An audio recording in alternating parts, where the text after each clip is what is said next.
Hi friends, good evening, and this is your host Ankit joining you from Delhi, India, and we have Nick Palaveda joining us from Raleigh, North Carolina, and we have Kimberly Calhoun joining us from North Carolina. And welcome to IBM TV Podcast this Thursday, and good morning to all. And let's start the show. And I think we have an amazing lineup discussing about podcasts, and then we have an update about chess from Marriott Neff at around 12, followed by our Gamers Show at 1. But before that, we have Bill President discussing about the DNC convention, what happened yesterday. Yeah. Well, let's find out what's happening in Washington, D.C., Bill. What's the Washington White House report? Well, last evening, the Democrats really turned up the heat during the convention, taking on President Trump and his administration's policies over the last 3 years, beginning with pointed attacks on immigration, domestic violence with women, and climate change. And in many respects, the Democrats brought out the big guns on a historic night during which Senator Harris became a vice presidential nominee, Kamala Harris. So it was a pretty exciting night. I guess the highlights are threefold. One, the parade of heavy hitters, including Hillary Clinton, Elizabeth Warren, as well as former President Barack Obama. And all three speakers did not mince words when they described their assessments of what President Trump has been engaged in. Now, ironically, during the course of the convention, President Trump spent his time essentially tweeting in a tirade in all caps letters that some have characterized as a temper tantrum. Okay. It just never gets boring here in the United States, doesn't it?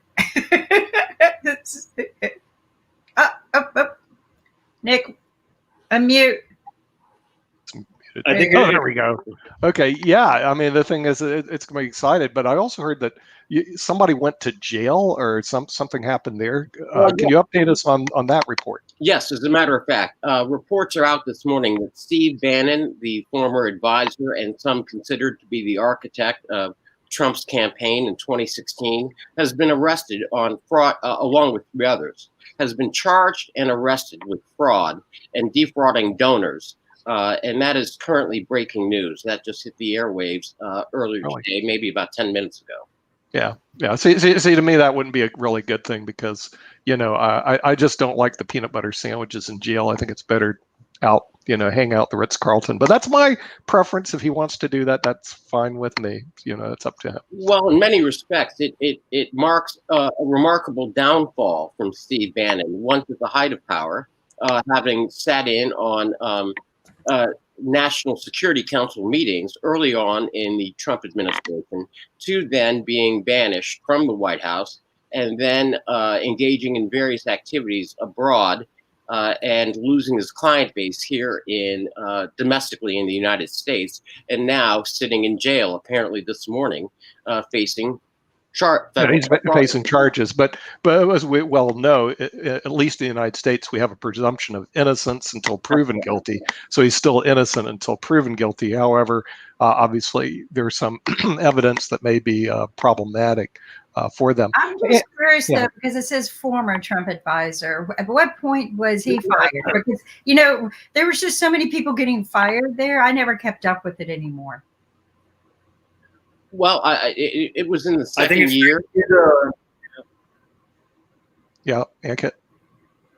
It's time to play Bill News, and then we'll discuss about that later as well. We have an update from Bill on a news, so let me play it. I'm Bill Tresemont with IBM TV, IBM Worldwide Media.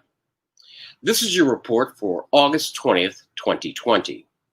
In a powerful display of party unity and party purpose, the Democrats took direct aim at Donald Trump on the issues, beginning with gun violence in America at last evening's Democratic National Convention. The salvos included testimonials from students, parents, and ordinary Americans who have been victims of gun violence in America. Most importantly, it included testimony from assassination survivor, former Representative Gabby Giffords. Giffords stated unequivocally that Joe Biden was the only person to have taken on the NRA twice now and won. The Democrats next cast sunlight on the issue of climate change in America. Speaker after speaker spoke of the future, noting that Joe Biden was the first to propose legislation with a current plan to bring the U.S. to net zero emissions by 2050. Joe Biden, for his part, said during a narrated video that this means jobs for the American economy. In a complete repudiation of Donald Trump's immigration policies, the Democrats took aim at the separation of families at the border. The Democrats highlighted the Trump administration's search and deportation of undocumented individuals, including the wife and mother of two of a United States Marine officer. The Democrats pledged a plan to fix immigration. The Democrats next moved to the issue of women's rights and domestic violence. Led by a chorus of heavy hitters in the Democratic Party, including Hillary Clinton, Nancy Pelosi, and Elizabeth Warren, the Democrats cited all of the accomplishments that Democrats have made over the past decades and that Joe Biden has directly contributed to, building in a crescendo to setting the stage for an address by former President Barack Obama. Barack Obama, for his part, in a sober and moving address from Philadelphia, warned the United States that democracy is at stake and that Trump is not up to the task. Finally, Senator Harris, in one historic moment, accepted the nomination of the Democratic Party for the office of Vice President of the United States. Vice President nominee Harris pledged to fight with conviction, fight with hope, and fight with a commitment for the future of all Americans. For his part, President Trump took to Twitter throughout the evening with tirades in all caps.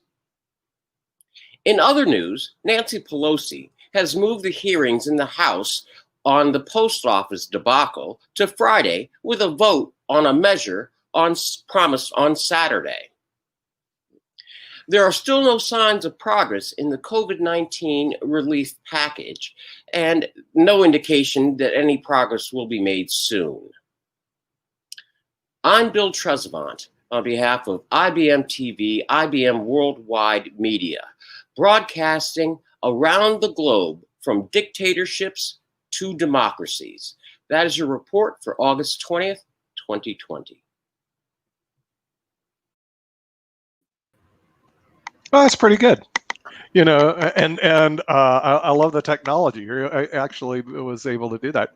Interesting you say dictatorship to democracy. There's an argument that dictatorships are more efficient. So the thing is, well, they are. I mean, the thing is, if you have a dictator, you just say something and things get done. If you're a democracy, you get people arguing about it before things may or may not get done. But we could do a whole show on dictatorships versus democracy. I'll argue for the dictatorship. You guys can argue for democracy. There's Belarusia for you. Right.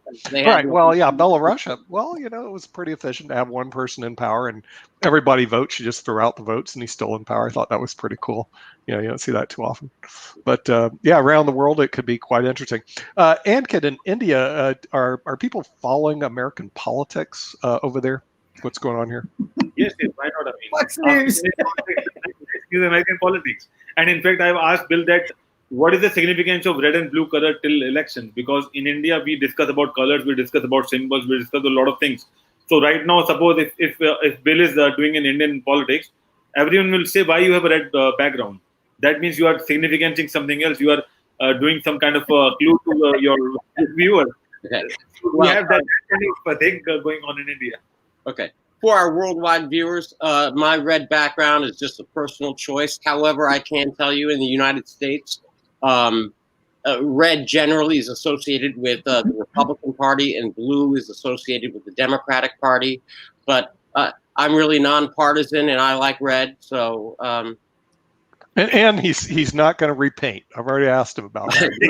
Guys are just going to have to deal with it. Just deal with it. I mean, sometimes that's just the way it is. Well, but, green screen helps too. Occasionally, you can put a green screen up there and change it. But and I'll probably play around with that too during the political season and have some fun with this because, people do, what do you call it? Stereotype people based on colors during the political season. And you'll see that people who go to debate, they intentionally wear a blue tie or intentionally wear a red tie. I like red. I wear a lot of red suits. People might associate that I am because of NC State, but no, I've always been fond of red. It, to me, was just one of my favorite colors for a long time. But that too changes. Blue can be my favorite color tomorrow. It doesn't mean I like Duke or Carolina. Those are fighting words. Right. Well, when you live in the Triangle, and Nick is learning this, his 4 years here. When you live here, you got to be very careful because it is fighting words in these parts. So, yes. It's amazing what people will fight over. I mean, with the gun. Yeah, but it's good today that people are fighting over words where you used to be tanks and military stuff would come in and they'd all kill each other. Blah, blah. So now the thing is, rather than doing that, people kill each other with words. So whatever it is. But in North Carolina, they still towed a gun on their property line. They will. So you got to be careful in North Carolina. Yeah, but the destination for most Indians, I believe that, and people from around the world, is not North Carolina. That's my thinking. They'll go to New York, L.A. Ankit, do you ever put North Carolina way up on the list? No. Okay, we so talk about the East Coast and West Coast, and then on East Coast it's always New York, and then in West Coast it's all Silicon Valley. That's how. Okay. So you go to U.S. consists of two places: Silicon Valley and New York. Yeah, not in California. It's called Silicon Valley. Yeah, so deal with it. They don't even call it California. It's Silicon Valley. But with that, we do have some people from the Silicon Valley, which we know is really a socialist state ruled by capitalists. Okay, and we'll bring him in. But I want to add too that look at my shirt, guys. There you go. Yeah. Look at Ankit's shirt. Look at Nick's tie. Look at Kimberly's suit jacket. Look at Bill's background. Come on, guys. I'm even. We're going to try to upgrade Jim. This is going to be a long, arduous process. But the thing is, we're going to try to upgrade him. Very difficult to do with chess players. I mean, we'll get him some funky ties to wear with this funky herding shirt, right? Herding cats. Yeah. Oh, wait a minute. I do have a red chest tie. There you go. There you go. I like that. I like that. In chess, it doesn't matter what color. Well, let's go to Canada. Get rid of this guy. No, we'll bring in Alexander Starr from Toronto, Canada. Alexander. And also, he's Russia. He's from Russia. So. From Russia. Well, he's going to decide the election anyway. So at the end of the day, we'll ask Sasha who's going to win. And because he controls the vaccine now. Okay, they control everything over there. Yeah. Right. Well, first of all, the vaccine will be available only for Republicans, no Democrats. So you will have to have a special code from FSB agency, but also you have to show your registration as a Republican in order to be eligible to buy the vaccine. Okay, that's number one. So there will be probably no live Democrats by November to vote for. However, the latest, as I said yesterday, what I heard is that Putin and his people, they always act as a team. And their project, finally, they had a great success in 2016 election. They were working on the project since Trump's first trip to Russia in 1987, and they were extremely successful by bringing him presidency. Furthermore, for first 2 years, if you remember, he had Senate and he had the House. So he had all tools and judges, of course, on Supreme Court and everywhere else. So now he could deliver all the goods to Uncle Vladimir Putin. So what he really had to deliver? He had to deliver, first of all, take off all sanctions against Russia, dismantle NATO, get friendly governments in Europe and elsewhere, and do wonderful things for Vladimir. And now Vladimir is very disappointed because he brought him to a power. He had all the tools, and he didn't deliver. He failed to deliver. So I don't think that once he will be gone, unless he will find a nice, cozy place in one of the U.S. jails, he will end up in Russian jail sooner or later. So I'm not sure actually what's his future. And then he has thousands of lawsuits waiting for him. So I think as a practical matter, he should have done what Richard Nixon did. He got Gerald Ford as the president. He pardoned him. A couple of years ago, I heard that Trump was playing with the idea that he can pardon himself. Yes. And that still remains to be seen. I'd love him to do that, and then as soon as he will be gone, he will lose the election, then somebody in Supreme Court will prove that this is impossible, and all the pardon will be gone. So we'll see how it will play. And I think with the people like Kamala, I think he will end up in U.S. jail most likely. And of course, as I said, as there was this bet of I put $10. The odds are 5,000 to 1. So I'm still planning to get $50,000 for my troubles. The bet is that on February 1st, 2021, Trump will be in Russia. We'll see. Okay, well that's good. January 1st. I think it'll be November 5th. Yeah, that's enough. Yeah, but if he'll remain in Russia before February 1st, I'm still going to win the bet. Hey, listen, if something bad happens, he's not elected, the tweet machine will not stop from November 3rd till the 21st. So we're going to have to really deal with that. Jim. Yeah. If I were his PR agent, I would take that away from him or register him under a different name and let him tweet to his heart's content under a different name. But I don't think his Twittering, except that Trump fans really love it.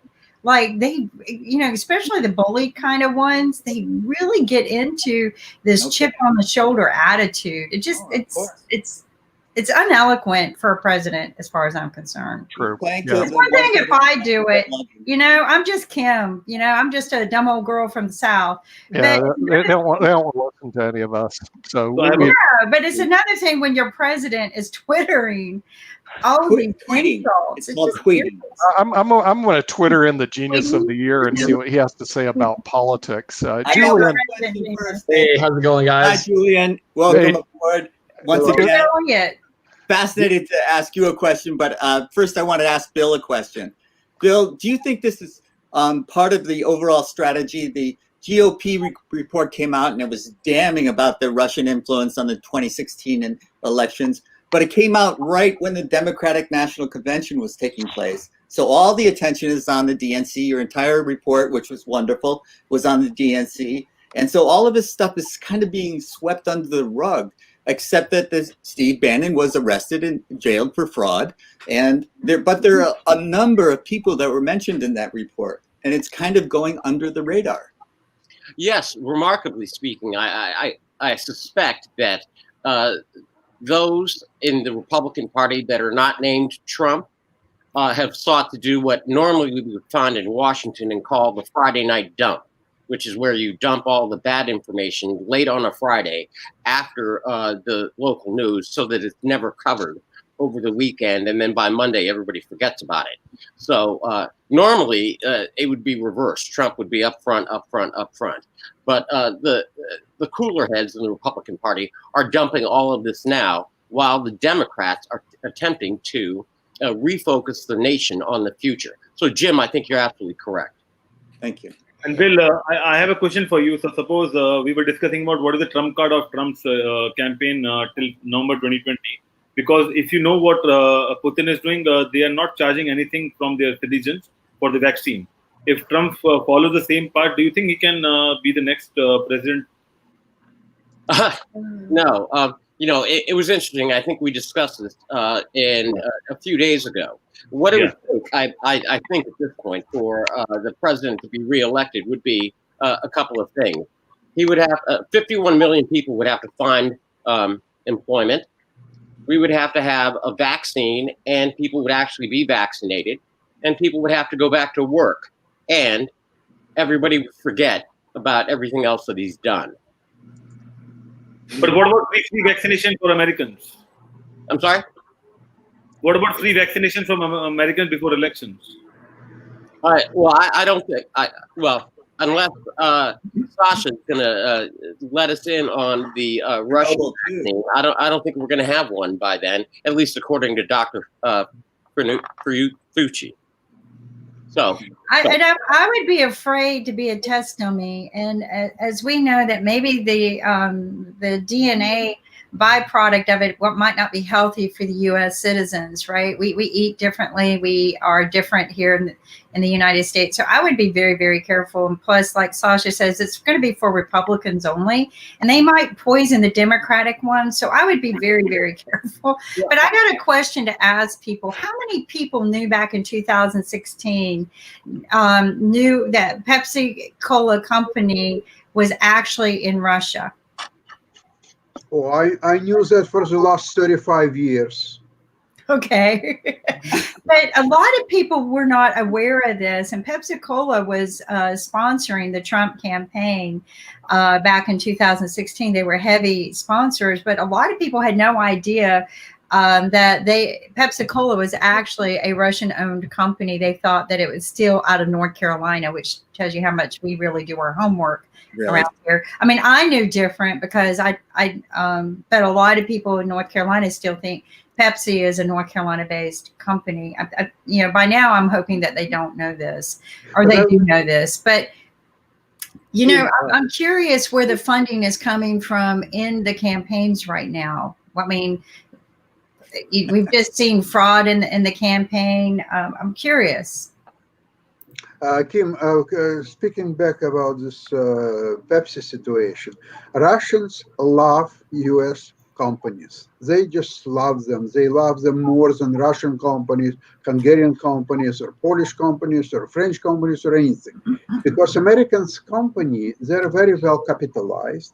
And before they open business in Russia, they show the business plan, how much exactly they're going to invest, and all stages or so on. So they're giving Russians a blueprint at what point Russians will start probing them. So, but they don't do it at the beginning. They give them opportunity to set up the business. They give them the best locations in town because they can take these locations back at any time they need it. So have good locations, have all the cooperation of Kremlin and all people here and there. Now, once the business start going and going really well, they make some friendly. Well, I still have to call it demands. So demands cannot be friendly, but they are friendly and they are demands. Let's put it this way. It's a kind of a Russian anomaly. So they just remind them that it would be nice to support such and such party, and then it would be nice to support such and such a sporting event, whether it's a soccer match or something else. So there are more demands, more friendly demands, and more not so friendly demands, and there are no friendly demands at all. So the is very simple. They are expropriating the business at sooner or later stage and run it themselves under the name Pepsi or General Motors. It was a fantastic General Motors dealership, right? Probably 200 meters away from Kremlin. What's happened there now? There is not even signed General Motors anymore. It's all done and gone. The local gangsters took this property, and they were selling cars for a while, and they opened restaurants and whatever. It has nothing to do with General Motors anyway. If you ask General Motors how much money they invest into Russian dealerships, well, it's my guess probably around $1 billion. That's that's interesting too, and I think it's kind of interesting that Russia loves U.S. companies so much. But there is a lot to be said about the business footprint. But I'd be very careful with some of our business footprints because they're not exactly the best. They look great on paper, the big corporations, but I don't know that they are as fluid in revenue as they always proclaim. And they're always adjusting the P&L reports by laying off people. They're not honest. I'm going to be upfront with you. They're going to shoot me for saying this, but they're not. So you be very careful what you say against Russia, because things can happen, and all of a sudden you're gone. As we well know. Julien, since you're the Genius of the Year, at least in 2017, do smart people get involved in politics? Whereas I invite geniuses on to political shows, they tend to go away. So, I mean, of course, it depends on the interests of the smart people, right? Usually the smarter someone is, the more likely they are to get involved with all the domains related to the things that they would hope to profit from. So as a result, I guess you could say smart people of the older generations are more likely to be in those positions where they are, to gain or lose from an immediate political decision, so to speak. But, there's a certain point where it's almost smarter to not get involved, and it's almost wiser to only, try to control what we really can, because there are some things that are beyond the individual's reach, and sometimes it can just be, such a hurricane of continuing, just back and forth, that the smarter thing sometimes is just to step away. Yeah, well, the thing is, as one person says, how can you quantify a reasonable man? In other words, you can't calculate it. So it becomes a real difficult thing to do. Sharif, are you guys following what's going on here out of Malaysia, the politics here in the United States of America? Yes, basically, yes. Malaysia, I'm actually from debating community. So debating community, I saw even in Malaysian debater, now they are political members, even they are ministers. We are very fan of the politics and political activities, even in USA, and many people actually, when even try to understand, politics is not like that. What's going on in media or what's going on inside the White House. It's more than that. Let's say a country like developing nations, even USA has many activities. USA has many interesting activities. I can share with you, let's say in Bangladesh, it's a developing nation in a small country. And USA, they have their representative, they have their investors and the training group of people, those who try to train political party root level, let's say in Kuliarchor, in a remote area in Bangladesh. Even USA politics has representation in that rural area. They are trying to develop and train people based on the political diplomacy and democracy and many interesting things. So we have to understand one thing. I just want to share with you that politics actually the main point of views of human life.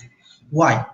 I share once upon a time, like I was in one of the conference in London School of Economics, and that time Marina Mahathir Mohammad's daughter, she is an activist. She was that conference, and she said that if you do not involve with politics, politics will come to your house or your sitting rooms and your living rooms.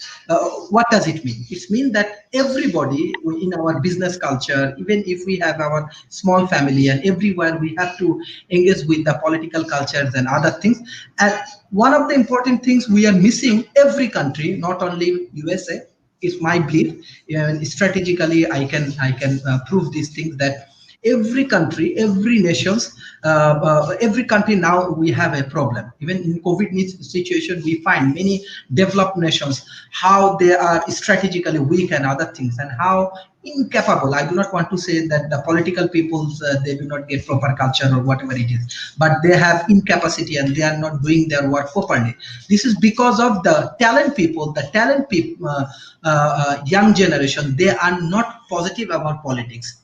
That's why the businessmen, that's why those who are, I want to say, corporate puppet, they involve with politics, and they are not doing good work for the people. They are only doing good what is good for business, what is good for corporations, what is good for their own benefit, and then these political issues and other turmoil is happening. So if we want to create a better environment, if we want to create a better understanding and the better futures, definitely we need more talented people, not only in Malaysia, not only in USA, around the world. More talented people must need to involve with politics, must need to involve with the leadership activities, must need to take responsibility. When the corporate trying to do monopoly, trying to do bad things, this political ally and the political elite group of people, they will protect and they will save their nation,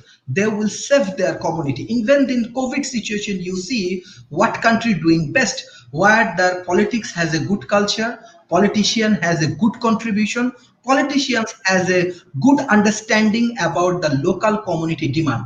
So definitely the young generation, elite group of people, educated group of people, they cannot deny their responsibility. They should engage with politics. Well, Sharif for president.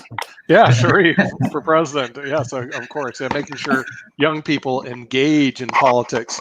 Julien, since you're a young person and you've heard the diatribe, I mean the statements by Sharif, are you engaged in politics as he so vehemently has? Well, I mean, there's no way to not be engaged. It's more of a question of whether or not I am, evoking desired outcomes on my own behalf or on behalf of the ideology that I stand behind or beside.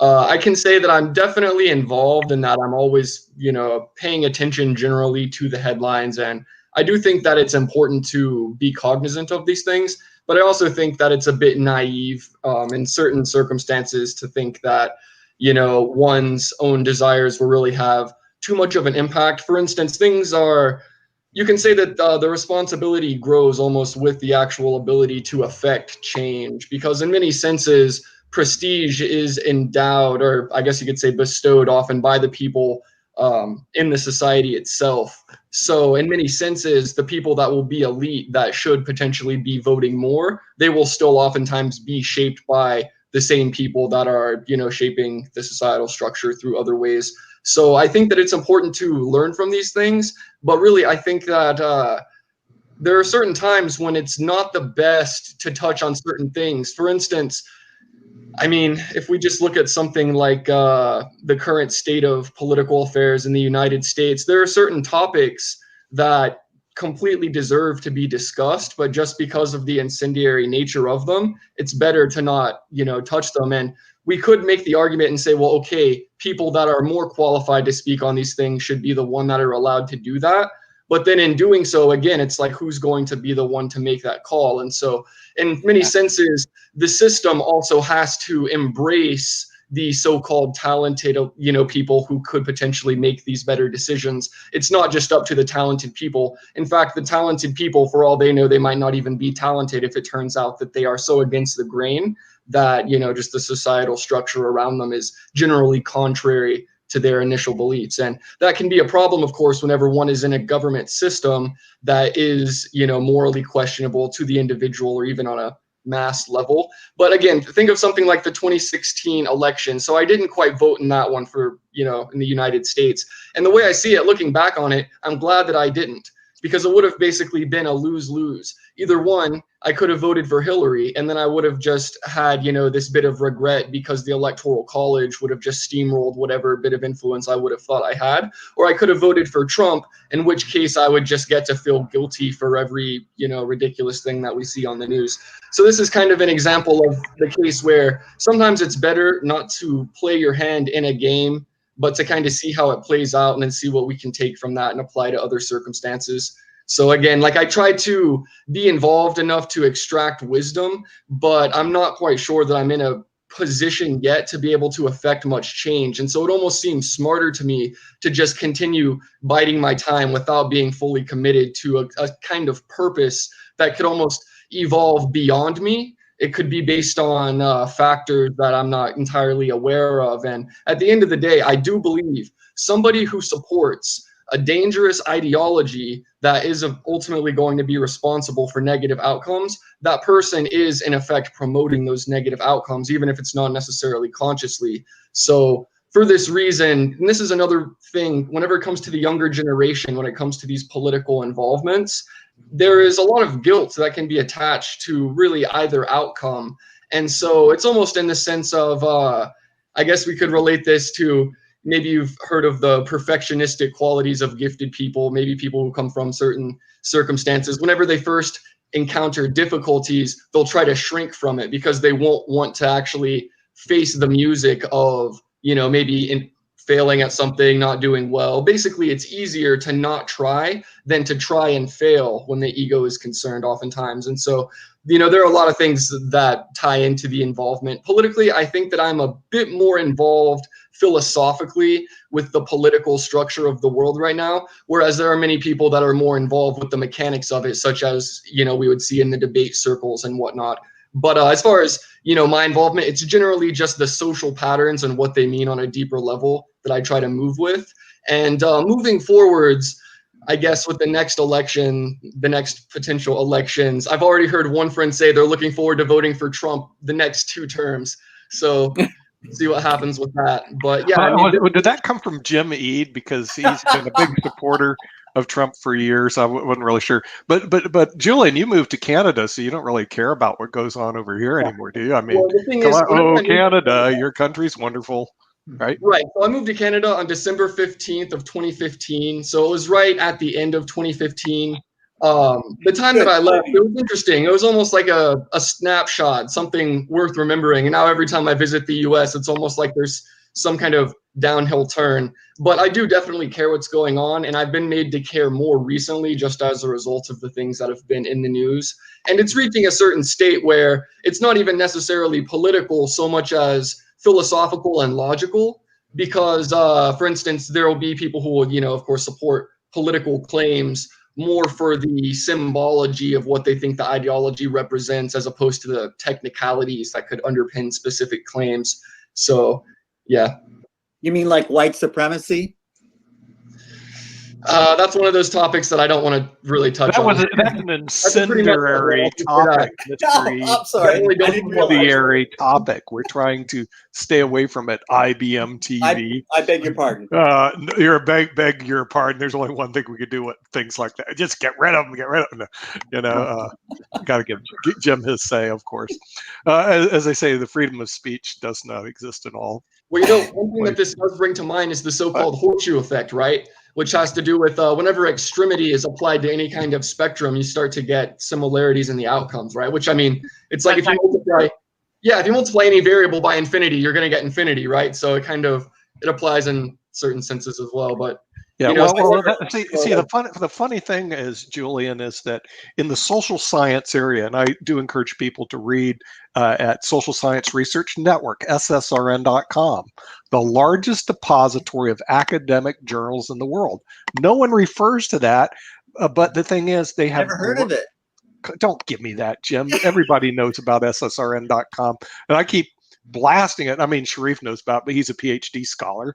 For the non-scholars involved, SSRN.com, the largest depository of academic journals in the world, researching almost any possible social issue, or even not non-social issues too. I mean, they go, it's all academic journals, and you'd be surprised how many PhD scholars and people around the world have written on some obscure topic and published in some obscure journal that no one else reads in the legal area. So I encourage people, and I've encouraged my students at Northeastern University to go look at SSRN.com if you're looking for pointed articles on certain things, from climate change to race, sex, to anything. Wealth inequality, it's amazing because these PhD scholars, Sharif, are almost required by their institutions to publish or perish. In other words, you're required to research things even though you hate it, publish them even though you don't want to, have them peer reviewed, which, remember, your guy on Facebook who said something incredibly stupid never was peer reviewed about his statements. They can make any statement they want on Facebook. It's driving Mark Zuckerberg crazy. I don't know if you followed what he's doing. He's going, I got to get rid of this because this is beyond stupid, But Facebook is an open forum for any moron to put anything they want to on, and then other people believe whatever the moron just put on. SSRN.com doesn't work that way. They actually have to quantify, have it reviewed by other scholars, have it produced in an academic journal, then they get on SSRN.com, and they have some really great material. The problem is most people, like Jim Eade, well, maybe not Jim, don't even know what SSRN.com is. I wrote it down. You wrote it down? I thought you already knew what it was. We all know now. But you do now. Okay. I wrote it down. But because it's a great place to go do your initial research. We even had to do. I did some research on some crazy area dealing with, or they were doing these quarries. Believe it or not, they tried to build a quarry right next door to my country club. Slap? Are you kidding me? A quarry next to a country club. What do you think about that one, Mr. Communist? Yeah, in Silicon Valley. Could imagine right next to your house. Oh, well, it's a mile away. Well, they're going to dig this deep quarry and just extract stuff out of it. Okay, you lost me at country club. Well, that's where you should live. Okay, it's a secured country club with a gated community gym, so you can't get in unless I call you in, which I like. Okay, because it keeps people out. It's the only way to live. All right. So the thing is, they have this. Wait, you don't live that way? Okay. So anyway. I don't live that way personally, but I know that it is beneficial. I just finished this book called Removing the Mask, Identifying and Developing Gifted Students in Poverty. And it basically went through and just compared the manifestations of giftedness based on socioeconomic background. And it's really interesting actually seeing, so giftedness, for instance, in a higher socioeconomic status will almost be geared on a certain kind of, I guess you could say, maintenance of prestige. And it's almost geared towards a certain kind of tendency to establish new social networks. Whereas in the lower class, it's kind of the inverse of that, where it's this kind of, you pay attention more to how people behave initially, and you pay more attention to, I guess you could say, the norms and the values and what is and isn't respected. And in the middle class, generally giftedness will manifest as just what is interpreted across the spectrum stereotypically, which is just go to school, try your best, be conscientious, be dedicated to your schoolwork. So it's really interesting how these differences can ripple and how they can have these effects in the long term. Yeah, there's no question. And the thing is, there is a class distinction in the United States and around the world. Yes, it's very does exist. I finished another book recently called Coming Apart by Charles Murray. Have you guys heard of that? No, I have not. No, I haven't. So what it did, it actually followed, so it did stick with Caucasian culture just so it could have consistency of norms without having, much, I guess you could say, fuss over the different types of variations. And it just followed what you could consider as the class division in America, basically from 1960 to 2010. And across this 50-year span, you can see many changes take place, namely in the fact that the lower class and the upper class, the difference between them will expand, has been expanding, will continue to do so. And on the upper class, it's actually growing at an exponential rate. So it's really interesting. What the book does is it uses an exemplar, I guess you could say, impoverished neighborhood. It calls it Fishtown, and Fishtown's actually a nickname that was given to this neighborhood for decades. And it's, a pretty poor place. Like everyone there is lower working class. A lot of people aren't employed. A lot of people will just sit around and, not do anything.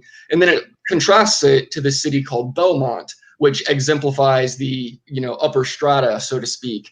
And it's basically, there's been a huge class division that's just been accelerated by the technology of society, because technology is changing the value of labor, and technology is pretty much being accelerated by human intelligence. And so as it reshapes the labor market, it actually changes the value of intelligence. And so over time, this class division has actually been driven by intelligence differences themselves. So that's the reason I wanted to read that book, Removing the Mask, is because it describes more about what poverty looks like or what giftedness looks like in poverty, because, it can be the same level of giftedness, but just based on these sorts of differences and even these systemic changes that you just inherit, things can be totally shaped for you. Basically, you could be born into Fishtown and be more gifted than a highly gifted person born into Belmont, but just because of the fact that, the people around you might not subconsciously reward you for wanting to achieve well in academia. Maybe if your parents aren't educated, then you're not going to be exposed to the use of abstract symbols linguistically in the household. And it's really interesting, again, just how these things manifest. But these class differences, they are real. And what the thing is that people think the class differences will cause the intelligence differences, but it's more of a cyclical thing where the intelligence differences over time cause the class differences. So it's something to consider. It's, to me, it relates culturally and, based behavioristically to the political structure. Mm-hmm. Yeah, well, Julien, I have one question to you. Yeah. Sorry. Do you know that for several years, and I'm not sure whether it's already implemented or to be implemented soon, in Switzerland, there will be universal system of universal income. So regardless where exactly you live in Switzerland, your family will get at least I think it was 2 or 2,500 or 2,000 Swiss francs a month per family. And you don't have to get any evidence that you're looking for work or you're not looking for work or you're healthy or you're sick. It does not matter. You just get guaranteed income every month. Now, in what's happened in the United States with a very low and outdated system of education, there will be millions, if not 10 millions of people who will be unemployed for life, and not because of the fall on their own. It's just a system that demands for higher paying jobs, a great level of education and experience, and many other things, which most people will be lacking. And I'm not sure, on one hand, you don't want to punish them by depriving them of a means of existence. On the other hand, you don't want to reward them because, let's see, 25 or even 2,000 Swiss francs a month, it's some significant amount. I mean, if you don't want to live in a mansion and drive Bentley, I think you can easily survive on this 2,500 Swiss marks a month. So I think this is in practical implications what you just said before, Julien. I think that's where we all have to go. And it doesn't matter whether it's United States, probably Canada will go on the same path, and many other countries. I mean, Switzerland was one to start. I think countries like Norway can easily move into that model. They have means to do that. The only thing is that in Norway there's a great demand for labor, because they have a lot of labor openings, and they don't have enough people to fulfill that. So maybe it's a little bit premature for Norway, but Switzerland is a perfect model for that, and I think states and many other countries will follow. Mm-hmm. Yeah.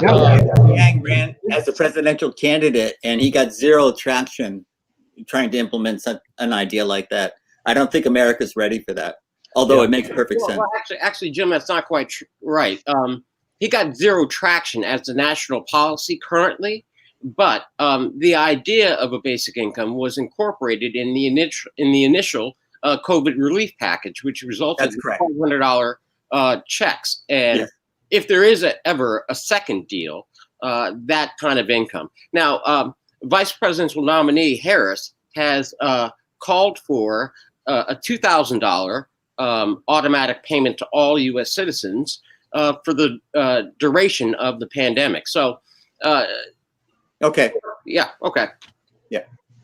Yeah, I think universal basic income is a really good strategy. So, I mean, of course, it can be said anything is potentially a good strategy based on the circumstances, right? As far as I can tell, universal basic income is just another form of a necessary process of, I guess you could say, the government taking care of the people as a kind of reward, so to speak, for the people upholding the government. So even if there wasn't a universal basic income and, there were other kinds of welfare programs, ultimately they kind of get at the same, outcome here. The only main difference that I would think of necessarily, it makes me think of, for instance, getting universal basic income versus getting food stamps. So it seems to me that with a universal basic income, the major stipulation seems to be the fact that with, that cash, people could, I guess you could say, spend it irresponsibly, or you could take cash that was intended to help you provide the necessities for your family, and then you would have the freedom to buy things that aren't necessarily necessities, so maybe you wouldn't actually purchase those things. So with these things in mind, it has been done in the past where you can just have a kind of separate track where maybe people can be given some currency in some form, and then there might also be some kind of limitation. But I completely believe that whenever it comes to, for instance, people's health and even people's cognitive ability, that raising the floor can be done just by giving people a proper place to grow up, just giving someone nutrition, giving people enough food, just basic things like this. These are things that we are smart enough to fix now, and these are things that we can do. So I think universal basic income isn't necessarily a bad idea, but I think that if universal basic income isn't, I guess you could say accepted, if it isn't acted on, then the things that it would accomplish are still going to just be accomplished by these other little welfare programs that will the only difference is that they're going to try to aim where the given money is allowed to be spent by the people. And as far as I can tell, that's the only difference. That's the only point of discussing. That's why people will be like, oh, we shouldn't do it, or yes, we should. So what do you guys think on that? Do you think it would be difficult to put in? All what needs is to be administration. Administration would be properly done if instead of a monthly check for say $2,000, for example, it would be 4 weekly checks for $500 each. So even if you would gamble this $500, so all you need is to stay alive until next Monday when you will get another $500. So you cannot spend all at once all the money because you just don't have them physically. You can spend only a small part of that.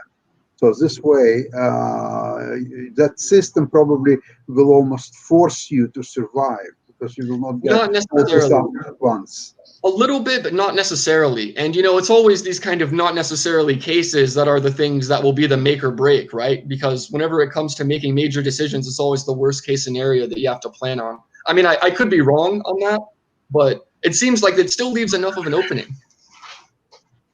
Sharif? Only 500. Sharif, you had your hand up? Yes. Basically, for universal basic income, I want to share something. First thing first, in COVID-19 situation, what we learned from every individual country, government must need to be more responsible. Government must need to be more supportive for local community. Okay, the long times we are running in an ecosystem that, okay, we are open market economy, we are based on capitalizations, this, that, many things. Even in Malaysia, for the local community, for the local citizen, Malaysian government has to pay last 6 months. Malaysian government already paid, no choice. So what does it mean? Like universal basic income is important. No choice. Every country, even I think Sasha, what he said about the Switzerland example, it must need to be implemented. No choice, because you never know. This is not the first human disaster, COVID-19. Maybe you can see COVID-20, you can see COVID-21. You never know what will happen. So in that situation, government has to be more responsible, and they have to care about people, and they need some sort of package and some good initiative for their people, for their community. No choice. That is my logic. If government must need to be responsible, and they have to play a very good role for their people, then we need good politicians. We need good people. Everybody around the world, we are talking about billions and $trillion business. My personal life, I can give you example. I know one specific man. He is owner of 14 different bank and financial institution. Okay, but he died. Why he died? Because he's from Bangladesh. His concept and culture is like that. If I am sick, if I have anything, I will go to Singapore, I will go to Canada, I will go to UK for my treatment. So he has a billions of dollars in his hand, but he never built up a good hospital in Bangladesh. So what's the result? When he died, he do not get proper hospital, he do not get proper healthcare system, he do not get good doctors, even a ventilator. Two of their brother, they were in hospital, but they do not get the proper ventilators. So what does it mean? What the indicator? Indicator is what we are running for money, making money, profit, and profit, it's ultimately the bad idea. So what we have to do, we have to be care about our GNP, gross national production. We have to care about our local community. We have to care about our local system. So for build up this kind of things, every country need good politician. Every country need elite group of people. Yes, every country has political problem. Why? Because when the young pool, talent people, elite group of people, educated group of people, they just think that politics is a bad thing, politics is a nasty thing. I will not involve with that. Then what happened? Those who are illiterate people, uneducated people, those who are so-called businessmen, they go to the power. What I do not want to criticize Donald Trump, but see his background. His background, he is a what the last session Jim said, that he is an unsuccessful businessman even. I do not want to personally attract anyone, but what does it mean? It means USA has any system and they have a system error, and with this system error, someone go to the most powerful positions, and who is not a capable, who is not a qualified, and in every country it's happened. Every country is happening. So what's the solution? Solution is politics need good people. Politics need more. Yeah, the thing is, what does it mean to be good, right? Yes, like, no. Good, very simple, very simple. Who can care about their society? It's a very simple thing. But what defines their society versus someone else's society? No. Every country is a very basic thing. You need some human characters, very basic. USA, Malaysia, Middle East, Africa, everyone, one concept. You need to care about your people. So, and if every system has error, I do not want to say all countries bad. Even example in I can say, I'm not a Corey representing Malaysia, but I can say in the COVID-19 situation, I saw Malaysian Prime Minister in the shopping mall. I saw Malaysian Prime Minister is in Kampung in village. He's working with his community. He's working, and he do not come to media. Media faced by a doctor like Deputy General. He's a doctor. So what does it mean? It means that it's a very basic thing. American culture, Malaysian culture, very basic things that we need to care about people. Who can care about people? Like educated group of people, they can care about people. They can make balance in between business and society, and they can get proper tax systems. And when they get tax, if he is honest, he properly utilize his money or country money for his people. Very basic things. So I cannot deny. I can take. I am very honest with you. I can take a very easy life.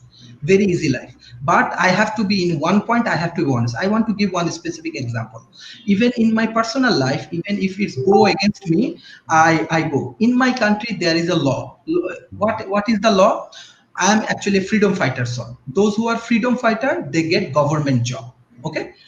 So 60% of our people, those who are freedom fighters son, so they get maximum government job. So, but if you can check my LinkedIn profile or everything, and you find that I never take government job. But there is a political movement. Political movement means from young community, youth community, and I support them. Yes, all of the freedom fighters son is not capable. All of the freedom fighters son is go to the most government job. What we do, because we have a huge 180 million people and very small country, so maybe 60%, 70% government job actually supported by the freedom fighter son or daughter. It's mean that there is a system error. So what's the wrong with the other people? And there is a huge political movement. Political movement not by the political people, political movement by the students, young community, and I also support them. And it's go against me because I am also son of a freedom fighter, and I am not taking any benefit from the state. But issue is that this kind of responsibility or this kind of movement also important to protecting the right of the local community. So the good politics means very basic things. Good politics means your community, your peoples, your business, your society, you have to be very careful. And I believe that more good politicians involved with these activities, then we can create more safe and secure society. That is my ultimately opinion on politics, even everywhere. I do not want to say every culture is same, but very basic things is same. So universal basic income, it's an indicator, it's a demand, not only in USA. I think this is valuable for Europe, this is valuable for Asia, this is valuable for even Africa. Even I am discussing around 42 countries last 3 months, and all of the intellectual property, I find that universal basic income is according to what Sasha said, every country's intellectual society, they feel even in COVID situation, if this kind of things happen, it's good for their society. And wait a second.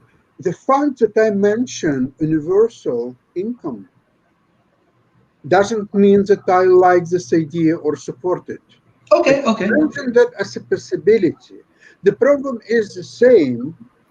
Why in a family of 4 getting $2,000 a month and all their needs essentially can be satisfied, what is the reason to strive for scientific learnings and discoveries and do anything like that when you can spend all day playing outside baseball and do any other things? You don't have to worry about anything or so on. Please, Jim. Yes.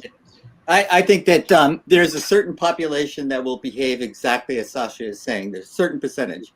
And then there are others that will not be satisfied with the basics. And they will strive to achieve intellectual advancement. They will strive to achieve financial advancement. And that is a percentage of the people that will help society. And the people that just sit back and say, oh, I got my basic needs met, that's enough. Okay, there's going to be a certain percentage of them, and we can take it. We can absorb that. Yeah, a real question, I guess, that comes to mind is, why is it necessarily better to continue advancing and continue working always? For instance, we can say, okay, we will develop a more powerful weapon. Like, we can't say, hey, you should use your intelligence, for these things. You should give it to your people and whatnot. But at the end of the day, there are people that will actually be happier, maybe just working at a gas station and just, listening to self-help books over the weekend and just trying to be happy with their own lives. So, I mean, who are we to say that that is actually a less worthwhile existence? So as far as I can tell, if universal basic income did result in people doing that, it wouldn't necessarily be the worst thing. Like what Jim said, I mean, we can definitely deal with it. It's really a matter of what we think is necessary for ourselves, like what we consider our floor to be. Yeah, what do you think? Bill, what is your input on that? Well, no, I actually have a question for the panel, okay. And it's more of an impact. Do you think, for example, and don't laugh me out of the program, not yet, with a universal basic income, do you think that would have an impact on lowering crime? Because that would obviate the need for people to see to use. So the thing is, there's something called the Gini coefficient. So people often think that poverty is caused by lack of wealth, but it's not. It's actually So whenever you do the statistical analyses, it turns out that over 80% of crime can directly be attributed to the Gini coefficient. So in many cases, you can just say the Gini coefficient is the cause of crime in many cases. What's the Gini coefficient? So what it is. So here's what it is. Basically, it's just the ratio of perceived wealth difference in a given space. So what this means is when everybody is exactly the same, there will be minimal crime always. But then once you start to see some people that have more, that's whenever you start to get this kind of evolutionary, I guess you could say, competition that begins to come into play. And then that's whenever crime actually comes out. So it's often been stated that people who can't, get what they need by normal means will resort to deviance. And then there's also this notion of the Gini coefficient, which shows that basically by being aware of the fact that it is possible to achieve more, you will become motivated to try and kind of achieve certain things. And even if you're not necessarily driven to strive for excellence, there's going to be this latent motivation in the back of your mind that will always, whenever you're in a bad enough situation, it might become like a demon just saying, hey, man, just take that iPod. You know what I mean? It's like everyone else has one. You don't have one. You get that iPod, you're going to be able to maintain a normal life. You know, so basically that's what it is, the Gini coefficient. When nobody has an iPod, the kid isn't going to be as tempted to go and steal an iPod. When everyone has an iPod but the kid, they're going to be maximally incentivized to go and steal it. Correct. Correct. So the proper way of doing this would be created a gated communities where all these people getting guaranteed 2,000, they will be living in these communities. They would not be allowed under any circumstances to leave this gated community. It's like their property. They will have some stores, convenience stores, so they can buy everything there, and let's keep them. Now, each community also could promote probably physically stronger people to guard these gated communities and paying them probably additional $1,000 a month. So there will be incentives for people to do exercises or weightlifting or so on to become stronger, so they will be elected parts. I do think people will always continue to work. Wasn't that the Berlin Wall? Didn't we try this with the Berlin Wall? yes, we did try. I'm just saying, you know. But I'll tell you, there were certain successes there. But, I mean, the trains ran on time under Mussolini too. Wait a moment. I didn't finish yet. Besides this gated communities, there is one more element. All of these people in these gated communities, they must study chess. And yes, you got me. At least 10 points a month. If they didn't, if they failed, they are not getting just $2,000, only $1,500. So they have to pass on and exceed this requirement in order to get. But not everybody is able to continue improving their abilities that efficiently. You know, like one person out of 50 isn't going to be able. Master one book.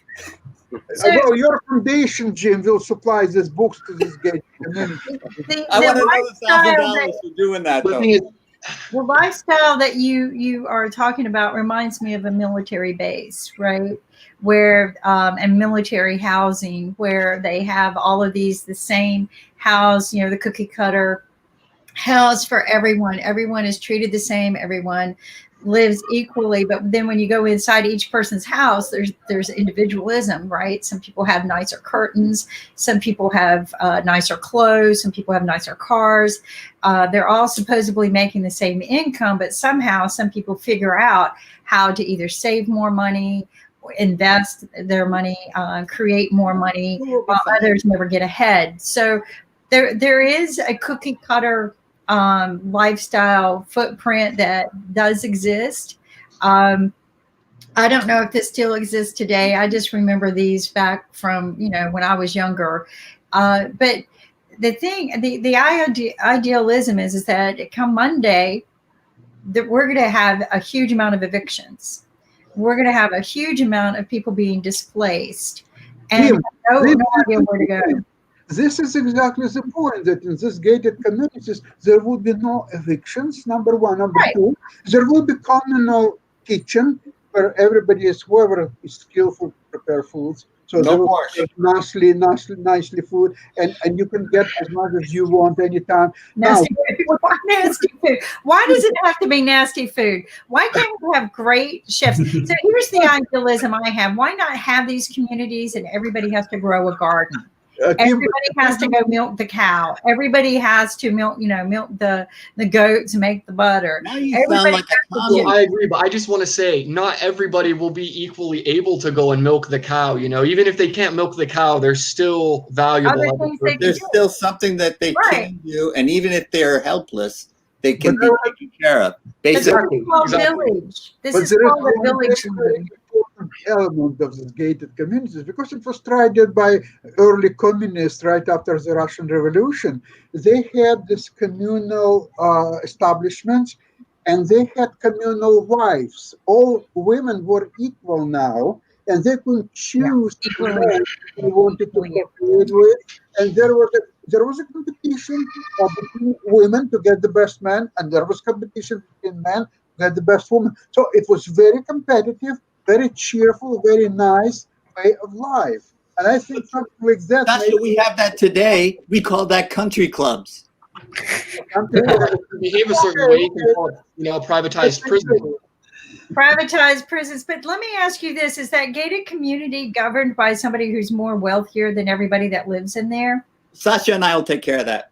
Now, I'm just wondering, is the money trickling up into their hands? Are we bringing to them baskets of food and clothes we sew and things like that? I mean, and I get it. I think that it's better than living poor or living in out in the middle of nowhere with no shelter, no means of food. I think that some sort of form of education needs to evolve out of this. Not just self-help books, but I think some real education needs to occur to really truly educate these people to be equal-minded as anyone else that lives beyond the gate. And again, I feel like that, I've heard about, establishing communities where people get a foot back into the game, right, where you can kind of get started again. But I do want to bring up something that just maybe to change the subject a little bit. One of the things I learned when I was hosting the football show with Walter Football, which was quite an experience for me because, like everyone in the family joked, I'm not that big in football. But in business, what I learned about football, okay, so I turned it into business applications, is all the football players are supposedly treated equal, but you always have that superhero one that gets paid a little bit better, right? So if you were giving all of them their own house, the same house and everything, you're always going to give one something a little bit better, the supervisor, right? The person who's going to control things. But also something I've learned, and I'm kind of curious what people think about this is anytime a football team, if the whole team got sick of, with something, disease spread through the whole team, the coach would be blamed and fired, right? If the team isn't winning and performing, they fire the coach. Done. He's gone. Move on to the next coach. And sometimes the coach won't even get a full season to prove himself, right? Like, they've hit some hardships and things like that. Well, your fault. Let's get the next coach in, which I thought was interesting. There was sometimes rarely a second chance. And I look at our country and I'm like, wow, we're stumbling here. We're choking. We're going to be, the government should be working for the people. And if they're working for the people, something's wrong, because for the people are going to be out in the streets in a couple of weeks. For the people are going to be starving. There is no money circulating down here where the people are. And that should have been the government's first priority, was to figure out how to keep that money circulating while they figured out how to protect us from the disease. But why are we not firing the coach? Well, Kim, I think that's November 3rd when people will have an opportunity to fire the coach. The coach. Right. And Bill, but Bill, usually the coach gets fired before the season's out in the NFL, right? And in most businesses, the coaches are, oh, you're kind of screwing up really, really bad. We can't afford to have. Tried to impeach him. It didn't work. But Bill, I had another question, because we talked recently about them, the GOP committee in the Senate that came out with all these things that, yes, Russia did influence and corrupt our election in 2016. But there's another thing that's going under the radar and is underreported, and that's the opening up of the Arctic drilling. We were talking about climate change lately, and now all of a sudden we can just create this enormous climate impact of Arctic drilling, and it's going under the radar. What's up with that? Well, part of it is, Jim, and it's a practical thing, that the administration, they may think that they're going to lose. We don't know what's going to happen on November 3rd and the weeks thereafter. But within the last year, they've opened up and offered for new releases, the bidding system for new leases on drilling in the Arctic National Preserve, rolling back. So there are two ways to look at it. On the one hand, if Trump is reelected, then that will be the policy. If Trump is not reelected, then we would have to look towards future the next administration, presumably a Biden administration, to roll back that provision. But it seems, in some respects, a desperate Hail Mary in the waning months of a presidency. But they're doing it. It's kind of,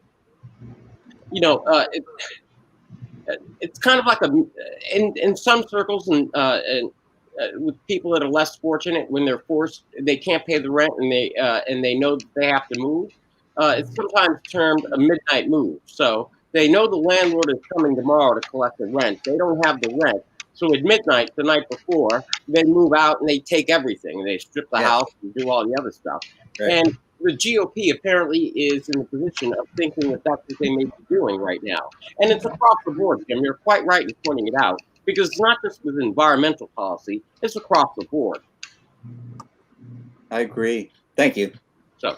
No, and I think that these are things that we need to take into consideration, because we need to look at this as a global impact as well. You know, all of our decisions that we make in our country impact globally all the other countries. And you know, again, I tell people, you know, I kind of had to get a tough skin being from North Carolina several years ago when that potty law came out, and we got defamed horrifically, and nobody would come to our state to do concerts. Nobody would give us grant money. The federal government would have nothing to do with this. They canceled all of the federal. You wouldn't go there. Right. I don't know if you can remember that happening, but it was very embarrassing to be from the state of North Carolina. As much as I loved it, it was an embarrassment, because the laws that we were making were, if people looked at the full law, like I read the full law, I do this occasionally, it wasn't about just discriminating against people going into a bathroom. In that law, they capped minimum wage. Why would you put that in a law that's supposed to be protecting people? They capped minimum wage to $7, which it demoralized people who are in minimum wage bracket from being able to make an income that they can afford to live. It also have a Starbucks coffee an hour. Right. Well, but there was another part of this law that nobody knew about, and I tried to bring it out, and they go, "Oh, Kim, you're being ridiculous." In that same law, it was written that an employer could fire somebody who was gender choice. Yeah. Mm-hmm. Okay, so in a law that was supposedly touted as, we are here to protect people from men going into women's bathrooms and women going in, you know, we're here to protect people from people going into bathrooms that shouldn't be there because we think that that might get violent, which there was never a case in history, never a case. Now, there's a case of women getting beaten in their own homes and sometimes in their school and workplace, but there was never a case of that. So my thing is we have to be more fiduciary about looking at the bills that our leaders are pushing.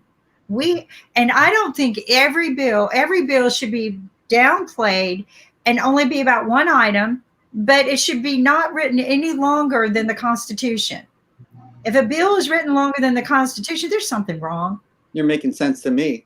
Well, I know, but these are things not just in our country, but you need to look at in your own country too. Is what is the intent of whatever policy they're writing, and is it really intended to protect you as a people, or is it intended to take care of their own personal agenda? I was infuriated when I read the part of the law that an employer will have a right to fire somebody based on their gender choice. I mean, that was the one thing that the federal laws were supposed to protect us, right? Was our civil rights. And so immediately, the minute he passed that law, people were getting fired all over this state. So there were some other things but look at, take the time occasionally. I know it takes a lot of work, but where you're talking about self-educating yourself, Julien, seriously look at, especially if they're being real excited and fighting over a bill, take a look at it and read it, because you're going to be, well, and I don't know about your country, but in our country, I am shocked at some of the junk that is pushed through for somebody's personal agenda. And we need to stop. That's the one thing we need to stop. Well, and then, go ahead, Bill.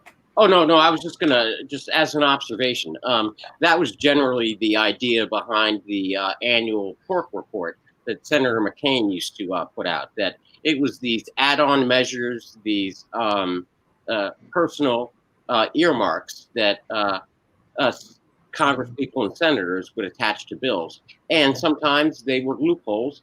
No poison pills. That's right, to serve lobbyist groups and exceptions and things of that nature. So you're quite right, Kimberly, on that point. So it's just an observation. No, and that I think it would be nice to have somebody assigned to really read these bills. I know that it would take a lot of time, but again, I think that there needs to be a policy in place that the bills should only represent one action, and not implemented all these other little fat, as they call it, put in place. Well, I think that gets back to Sharif's earlier point when it comes to what the leaders of the community should be thinking about, and they should be thinking about the best interests of the communities and the nations that they serve. But Julien, your point is essentially who defines what good is, and how do you decide between who's going to this one's right, because you reach a certain point. Right, because you reach a certain point where if you define your society as your nation, then having love for your nation as opposed to maybe a neighboring nation could actually slow you down. And it'll almost be like proportionate to, if you hadn't interacted with your fellow citizens in order to vote in your own government. But I completely believe that the young generation needs to take full accountability and responsibility for upcoming political changes. I think there are a lot of things, however, that have been inherited that they do pose a few obstacles, but I do think at the same time that basically the younger generation, humans, we already know humans are very resilient, they're very adaptable. Whatever needs to be done will be done. And as far as I can tell, the ups and the downs, it's all just part of a larger process. And I think the process, as long as we improve, that's really the goal. Okay, well then I have a question, and I'd like Julien and Sasha, you do. It's the question of what's going on in Belarus with the protests and everything else, because it seems to me that there's a mix of young people, but Sasha, you know that area much better than many. So what happened is there was Mr. Alexander Lukashenko, who is the dictator and who has been in power for close to 30 years, not quite, but almost there. And there was an election, and all other elections, there was falsification of votes and so on. But this time it was so obvious that whereas the Belarusian government, of course, headed by Lukashenko, saying that he scored 80% of votes, there are some other opinions, and there are a lot of people who believe that he didn't get even 40%, but much less. So now we're at the crossroads that in order to hold, for example, like a second tour of the election, you must prove that the first one was completely screwed and falsified and so on. But how to do it? So unless he somehow will recognize that and will offer people to go for a second tour, which will never happen, there will be no second tour. So there will be a living under the dictatorship for another. He's in good health, and he may live for another probably 57 years. So it's kind of a no-win situation. Except Julien, isn't this an example of what you're talking about with the next generation getting involved to change precisely what Sasha's talking about there? Yeah, and it sounds like an example of that. And we can see this, throughout time. It's always been a case of, you could say, the younger generation trying to improve upon, maybe, you could consider it the authority of the older generation. And this is also something that's just programmed into our human nature. In fact, it's been said that a part of the zeitgeist is actually just the shared response to the parental generation's overall frame of reference, right? So the zeitgeist is just like the spirit of the times, so to speak. So yeah, absolutely. I think that's the case. And another example that we could look at for this. So for instance, if you take a lot of young people who want to get politically involved, but they don't do their due diligence in order to discern, like whose statue really is worth torching to the ground and whose isn't, then you can also end up in, scenarios that will just leave you wishing that maybe you had just stayed back a bit longer, just continued listening, at least as far as I can tell. And these are both examples of that. And they're also examples of how, a certain outcome may or may not be warranted based on the level of just political literacy of those involved. All right, Julien, I agree with most of what you just said. I would like to add what Gary Kasparov said about Lukashenko. He has to choose whether to end up as Ceausescu and Mussolini, or as a Ukrainian leader Yanukovych, who had to run to Russia and is still hiding there. Now, about zeitgeist. Well, in this situation, yes, I agree with you. You can describe it like that, and definitely young generation can do a lot to solve these problems.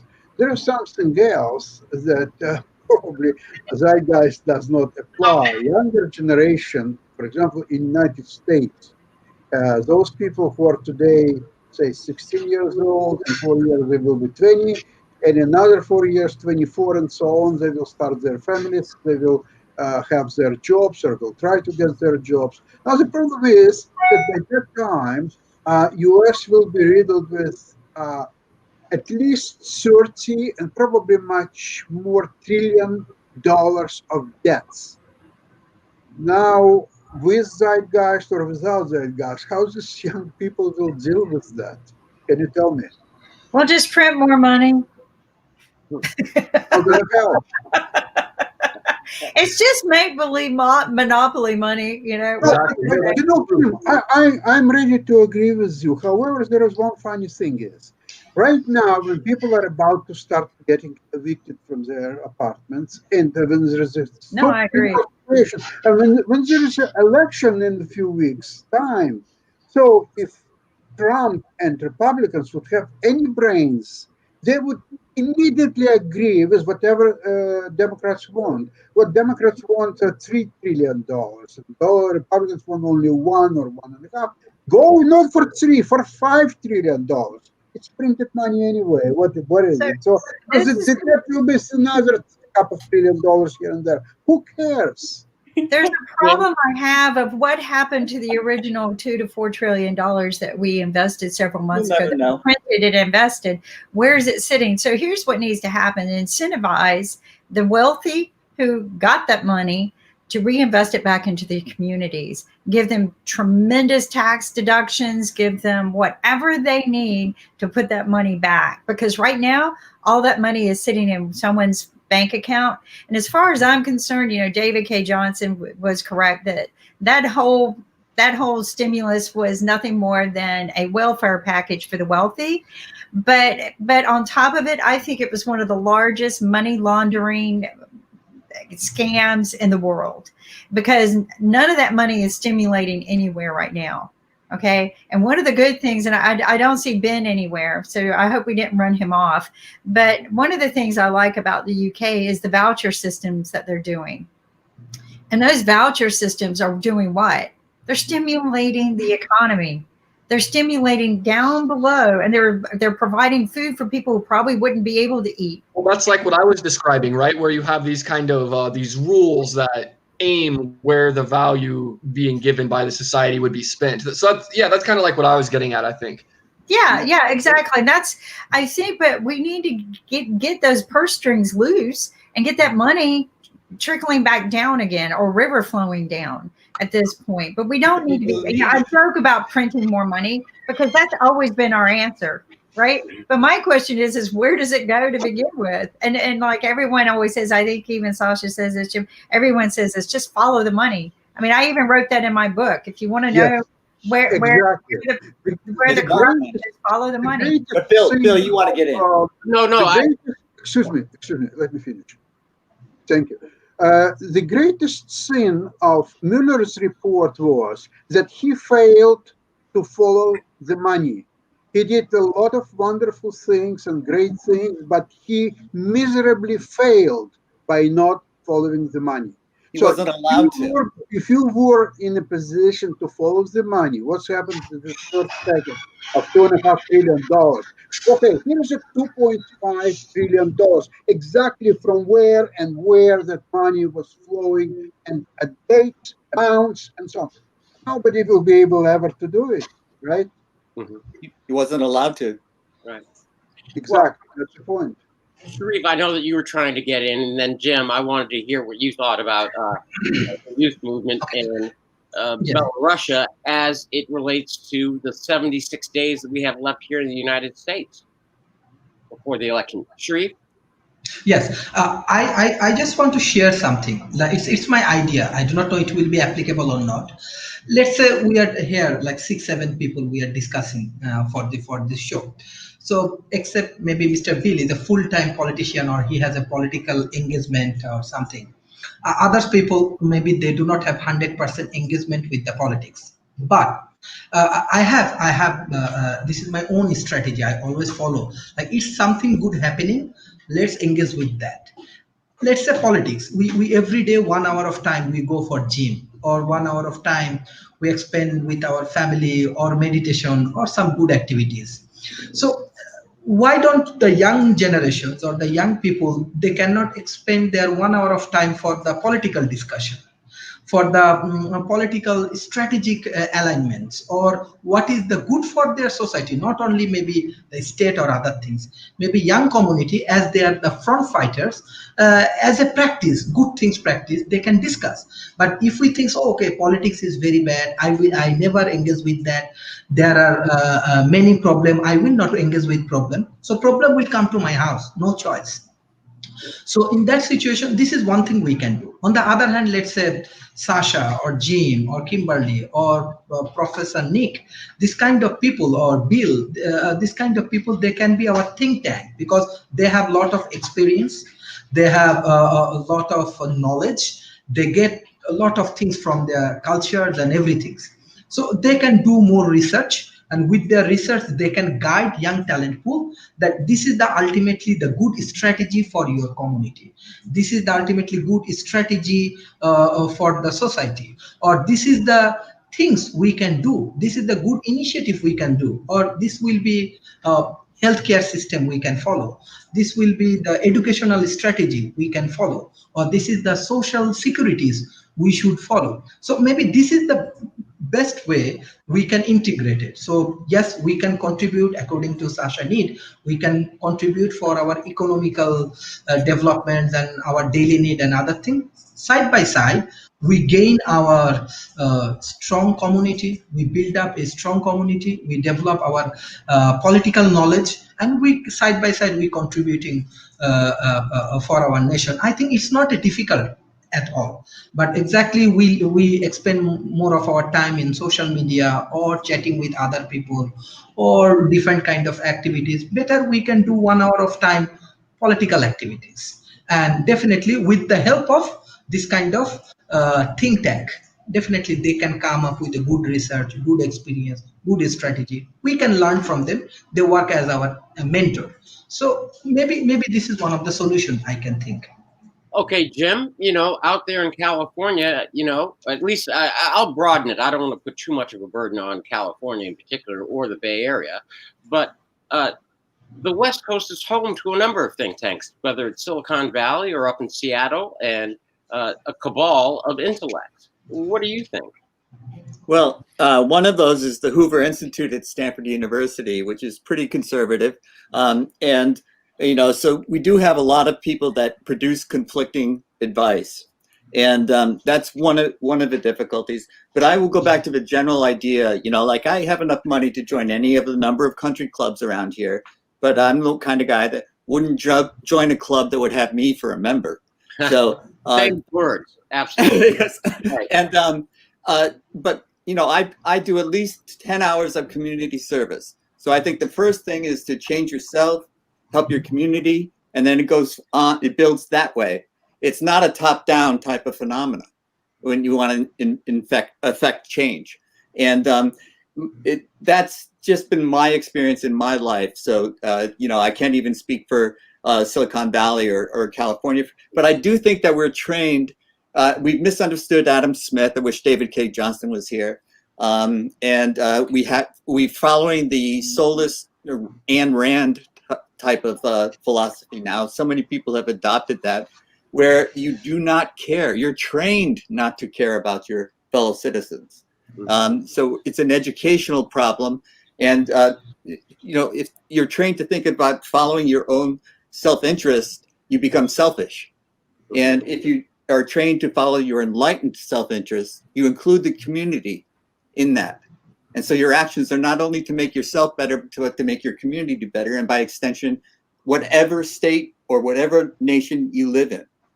And so enlightened self-interest rather than self-interest and selfishness has to be trained into our children, and it's not.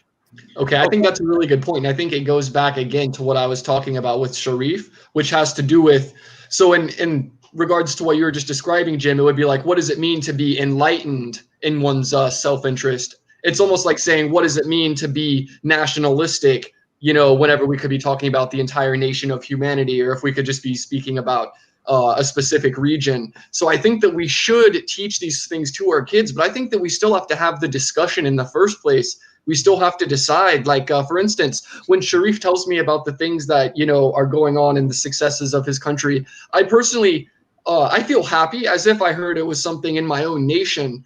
And so it's like, is that enlightened self-interest? Or at the same time, is that almost like me? Many people could say that it's almost me having so little respect for my own traditions that I would allow, other traditions that didn't actually give me anything, traditions that haven't actually helped me. I would still appreciate those things as much. And so, and it's a fair debate to have. And I think it is one we have to have. We have to decide, what does it really mean? Not if we don't decide what it means to be a person, we have to at least decide, what does it mean to be a member of a society? Because society is all we've ever been able to manufacture as we've gone, it seems. And it seems that society is really what is alive. It almost seems like we're just little manifestations of that overall society. Okay, well, Julien, that raises an interesting question that I want to place to the panel. And that is this, that the idea of the United States is that we are a melting pot, which by definition, Julien, when you were talking about your definition of community, whether it is nationalistic or neighborhood-based or things of that nature, well, it seems to me that at least the idea of the United States has been to take from various communities, and as each new population comes in, it changes the norms and the ideas of what America is. Now, what does the panel think about that? Because in some respects, it seems as if America is an ever-changing, ever-evolving, kind of like Hegel, Hegelian thought, the forever unfolding of history, thesis, antithesis, and then synthesis. So it almost sounds like you're pro-immigrant. I mean, I am. I mean, I can tell you. No, and I'll be frank with that. My ancestors, both on both sides came here on the boat. One on my father's side came as slaves, and the others came as immigrants from Poland. So either way, I'm certainly not a Native American Indian, but so I figure we're all here. However, I want to get to the deeper issue that is the swirling, kind of ever-changing unfolding of history and what it means for the United States. And I if I may, I just want to offer this out there as a kind of a straw man. What we have in Belarus is akin to a walled-off community. That is, they are hegemonic and really consistent amongst themselves, not a whole influx of differing cultures, versus what the United States kind of stands for now. And there is, it seems to me, on the one hand, you would argue that an insular society, when confronted with outside forces, gets to the idea, Julien, that you raised of what does it mean, my community. On the other hand, Jim, in a melting pot in the United States with concurrent forces and new forces or immigrants coming in, means an entirely different thing. What does the panel think about that? Well, I think we're 76 days away from finding out what the country thinks about that. But he's wondering what the panel thinks. Yeah, well, then I'll tell you what I think. And okay. It's that we're in danger of losing our republic.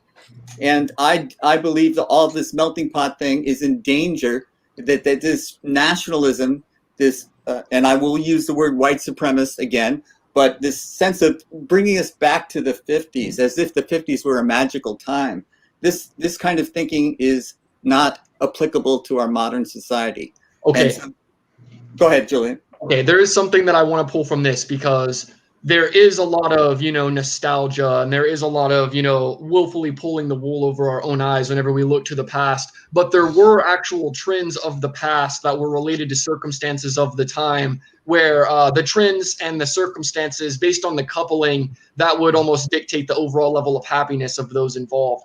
And in the past, actually, there was more adherence to certain social trends that did create the kinds of things that we did begin to take for granted. So, for instance, in that book, Coming Apart, that I mentioned, so Murray described 4 general characteristics that are within our control that ultimately determine how a society will evolve over time. And those were marriage, religiosity, industriousness, and honesty. So originally, one of the defining characteristics of America was actually its industriousness. And in fact, it was said, maybe by Europeans that would visit the nation, they would say that in Europe, they would work, they would work in order to live. Whereas in the United States, it was more like we lived in order to work, because we just had this level of industriousness and this enterprising spirit that was kind of inherent to manifest destiny, and it was built into these things. And so there are these others, like I said before. So what's really interesting that this book pointed out is, and this is something that people don't bring up, but it is very pertinent to the kinds of splits that we're experiencing in society, the growing pains, the role of marriage in social stability. So it turns out, I had no idea that marriage could really serve as more than just a kind of arbitrary coupling between individuals, but marriage itself actually proves to be the anchor unit around which the rest of society forms. So for instance, earlier when I was describing the Belmont and the Fishtown, Belmont is made of marriages, right? And the thing is whenever you come from a household with a marriage, it will also make you more likely to succeed. But even if you're not coming from a household, even if you're just pursuing a marriage, that kind of drive will still just motivate, like all animals in the animal kingdom, it'll motivate us to work. So I think that whenever it comes to looking at this, we really have to take a look at not only these 4 characteristics, but others that could be related to questions we don't want to ask. And we need to decide, hey, in the past, what were we really benefiting from where these things are concerned, that we are just, we're sweeping a lot of things under one rug. We're not really, basically, we're thinking about how nice it is to have benefited from certain things without taking into consideration the hardships that might have been required to get them in the first place. So yeah, I thought that would be worth mentioning. Maybe you guys will like that book. Again, it's called Coming Apart by Charles Murray. Thank you very much, Julien. But there's 2 other things I don't know if the book addresses, and that's the American ideal of rugged individualism and anti-intellectualism. Those are 2 forces that are still affecting us. And I don't clean my own teeth. I mean, I drill the molars in my teeth. I don't cut my own hair, generally when I had hair. There's a lot of things that are done for me that I just take for granted. And I think that I'm making all the choices in my life, and I'm doing it all, and it's all because of me. And it's not. Okay, I have a question. How do you reconcile the fact that intellectualism does encourage competitive spirit that is almost reminiscent of what could be described as the oppressive patriarchy? Like it really is a matter of excellence, superiority, achieving more than, in an objective sense, than someone else. In many senses, anti-intellectualism actually is a fight to respect people's individuality. So what's your personal thought on that? Because that's another big thing that we have to deal with, just as, whenever it comes to like the gender identities and how that affects marriage, whenever it comes to intellectualism, because, that's a thing that we haven't been able to deal with properly. Whenever the IQ testing research came out, people basically lost their minds and tried to cover it up for the last 50 years. So, Yeah, I don't want this to devolve into a discussion between us. So let's ask Sharif. Yeah. Okay. Regarding immigration, let's say my family member also immigrant in USA. They live in New York. So I think already my two generation they're living in New York. So one thing I can share. Let's say I'm actually originated from Bangladesh. Even I saw that those who actually immigrant as a Bangladeshi, those who go to Bangladesh, and we have some very good example. Let's say Khan Academy, Mr. Khan, who is producing, I think, Khan Academy, and it's very online education. It's very famous. Even he is actually from Bangladesh origin. I think this video will go to YouTube. So one of the inventors of the YouTube, he is a Bangladeshi, originate from Bangladeshi, but American Bangladeshi, I want to say. So when an immigrant go to, let's say, USA, or example, they come to Malaysia, or this is my observation, I see that they took a lot of responsibility. Intellectually, they do a lot of hard work because they have to fit themselves in the competitions. So that's why those who go to, let's say, in USA from Bangladesh or from Malaysia or whatever it is, they try to cope up with their economy systems, try to cope up with these competitions. So I do not want to say 100% they are successful, but many of them, they doing very good job in the USA economy. On the other hand, even you see that those who Nobel Prize winner from USA, I think many of them actually immigrant. Okay, many of them actually from immigrant. That is the fact. So what the issue is that it's a fact. Even in Malaysian development, Malaysian economy development, many good contribution has Bangladeshi people, Indian people. They do a lot of contribution. Chinese people. So when any economy move forward, you can do research and you can find. Even I said that many Nobel Prize winner actually in USA, they are actually immigrant people. So you should. I do not want to say you always open your door for that, but you should rely on many immigrant people. They always try to prove themselves. That example, I come to Malaysia, I have to prove myself. I do not have any choice. I do not have my family. I do not have money. I do not have any choice. For almost 20 hours of time, I have to do hard work. I have to prove myself. So I think this is the culture of immigrant people, and this is good for American economy. This is good for their politics. This is good for their culturals and everything. Even by this way, they can make good business. Even example, I told you that even many American inventor, actually they are Bangladeshi and they are doing very good business in Bangladesh, let's say with their different kind of technology and many more things. So this is actually intellectual competition is good overall. Exactly. And this is the way, even I know in Bangladesh economy, many good contribution come from MIT. Who is the MIT professor? Professor Dr. Iqbal Qadir. Who is Iqbal Qadir? He is a Bangladeshi man. He is from Joshua, in a root level, very remote area. So why he is so much of dynamic? Because he do not have any option. He has to do hard work in American economy. He has to prove themselves, and he is trying to not only in American economy, not only in MIT. He developed in Bangladesh economy with Bikash, with Grameen Phone, billions of dollar business. Billions of dollar business he built up. So you have to rely on, and you have to give chance to the immigrant people. You never know. Maybe they are very much talented. You never know. Maybe they are very playing a very important role for your economy, for your political diplomacy.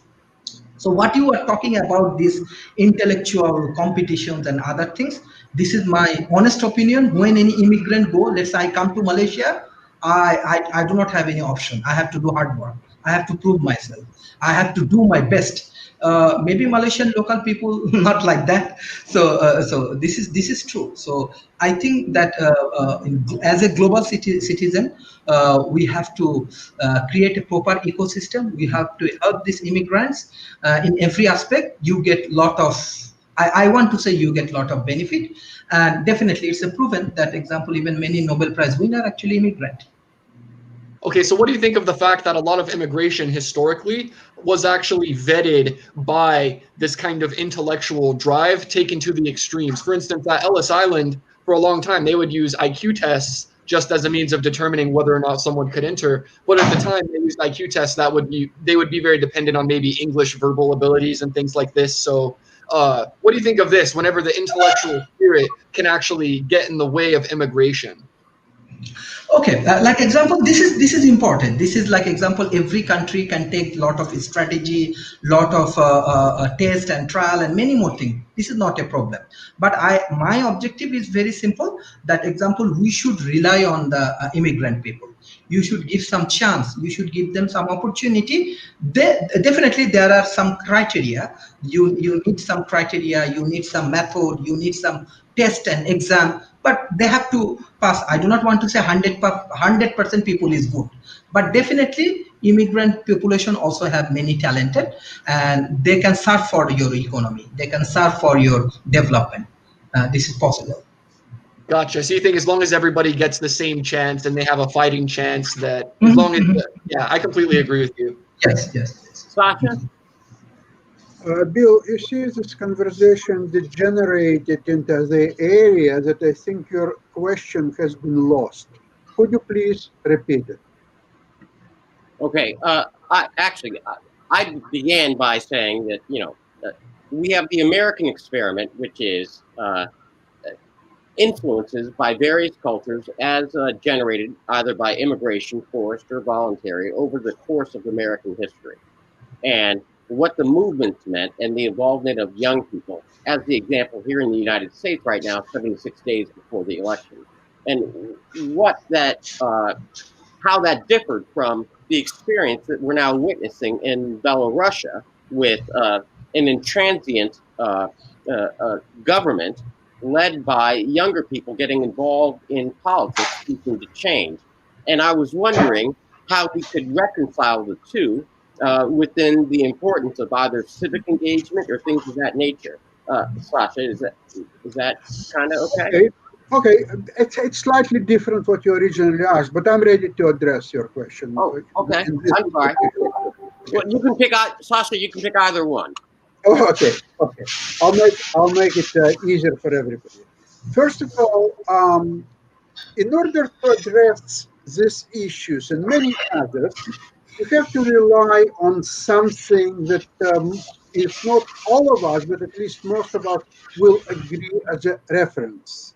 My reference in this issue would be probably a book by Yuval Harari, Sapiens, which sold out over 10 million copies and has been translated into 50 different languages. Okay?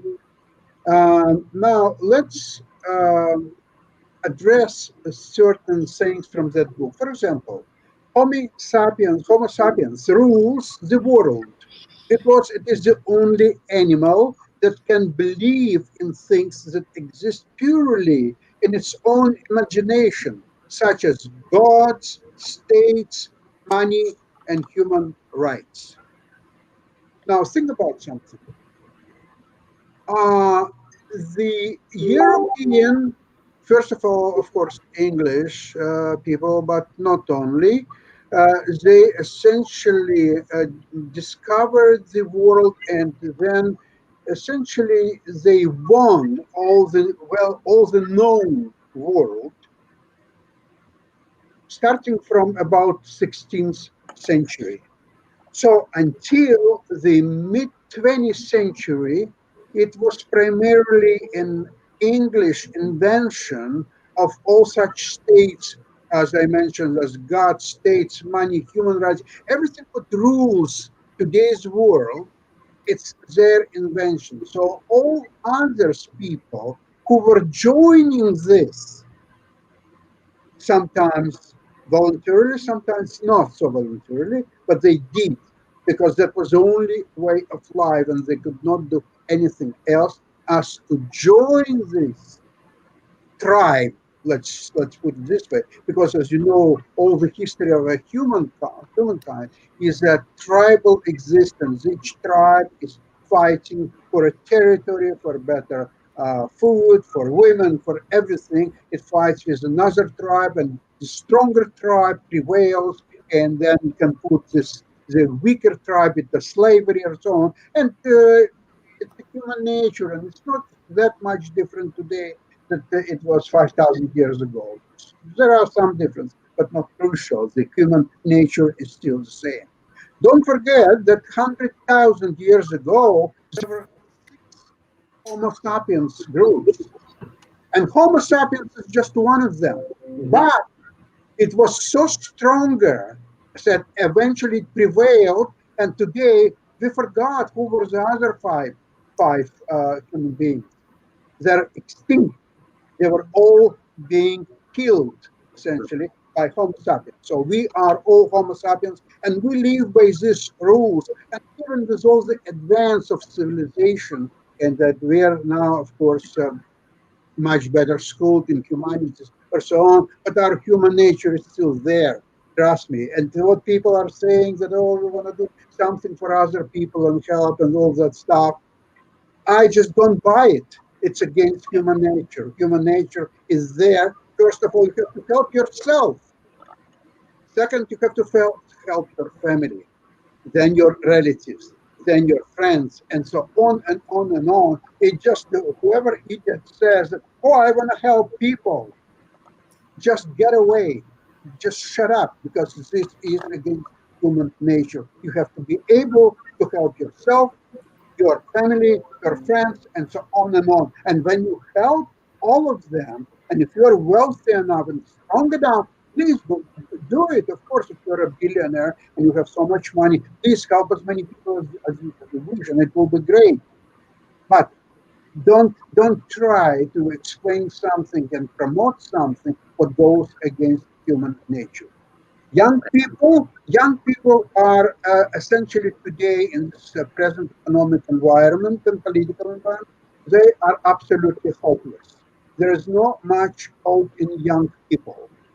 Most of them will be out of jobs, out of any meaningful existence. Very few will survive to have good jobs.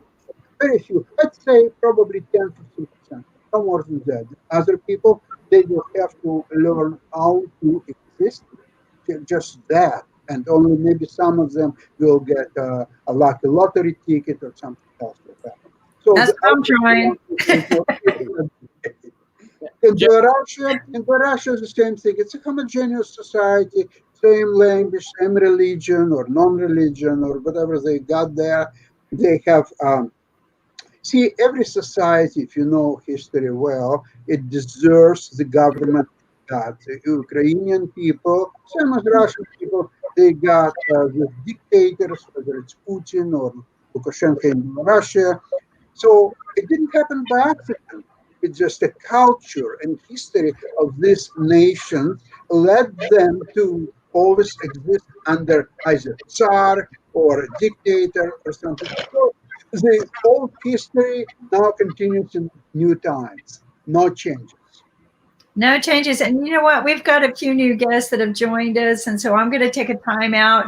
Welcome to IBM.TV. I am your senior executive producer, Kimberly Calhoun, on Podcast Thursday.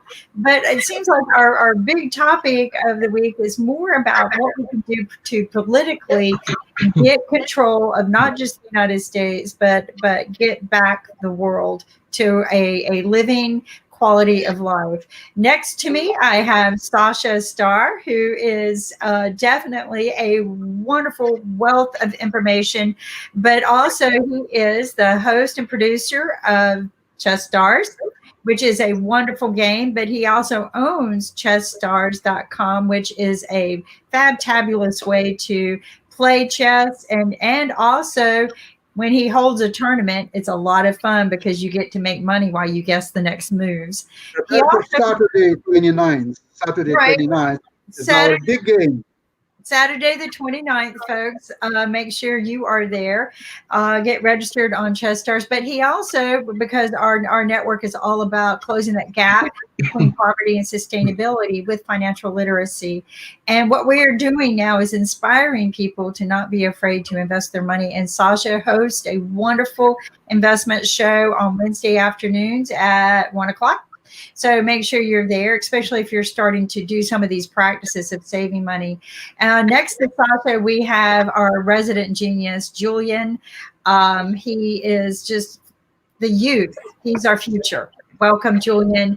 We welcome your insights. We welcome your wealth of knowledge and explaining in many ways. And I don't mean to, I'm not downplaying this because I'm a geek, but explaining things in a mathematical way and analytical way of what the future needs to become for our youth. And we need to do it today. It's too late. Yesterday's too late. We need to start working on these today. So thank you, Julien, for bringing us your wealth of knowledge. Below me is Lynn Shepard. Welcome, Lynn. He is an entrepreneur of many sorts and an investor, but he is also the reason why programs like us can exist. He is our sponsor.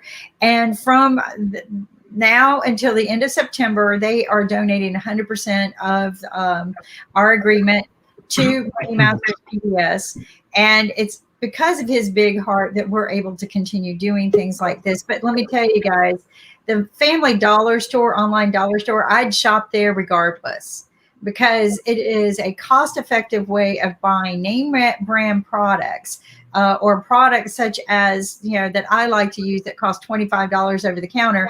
It's only $4 at the Family Dollar Store. But what is great is that the shipping's free if you shop for $25.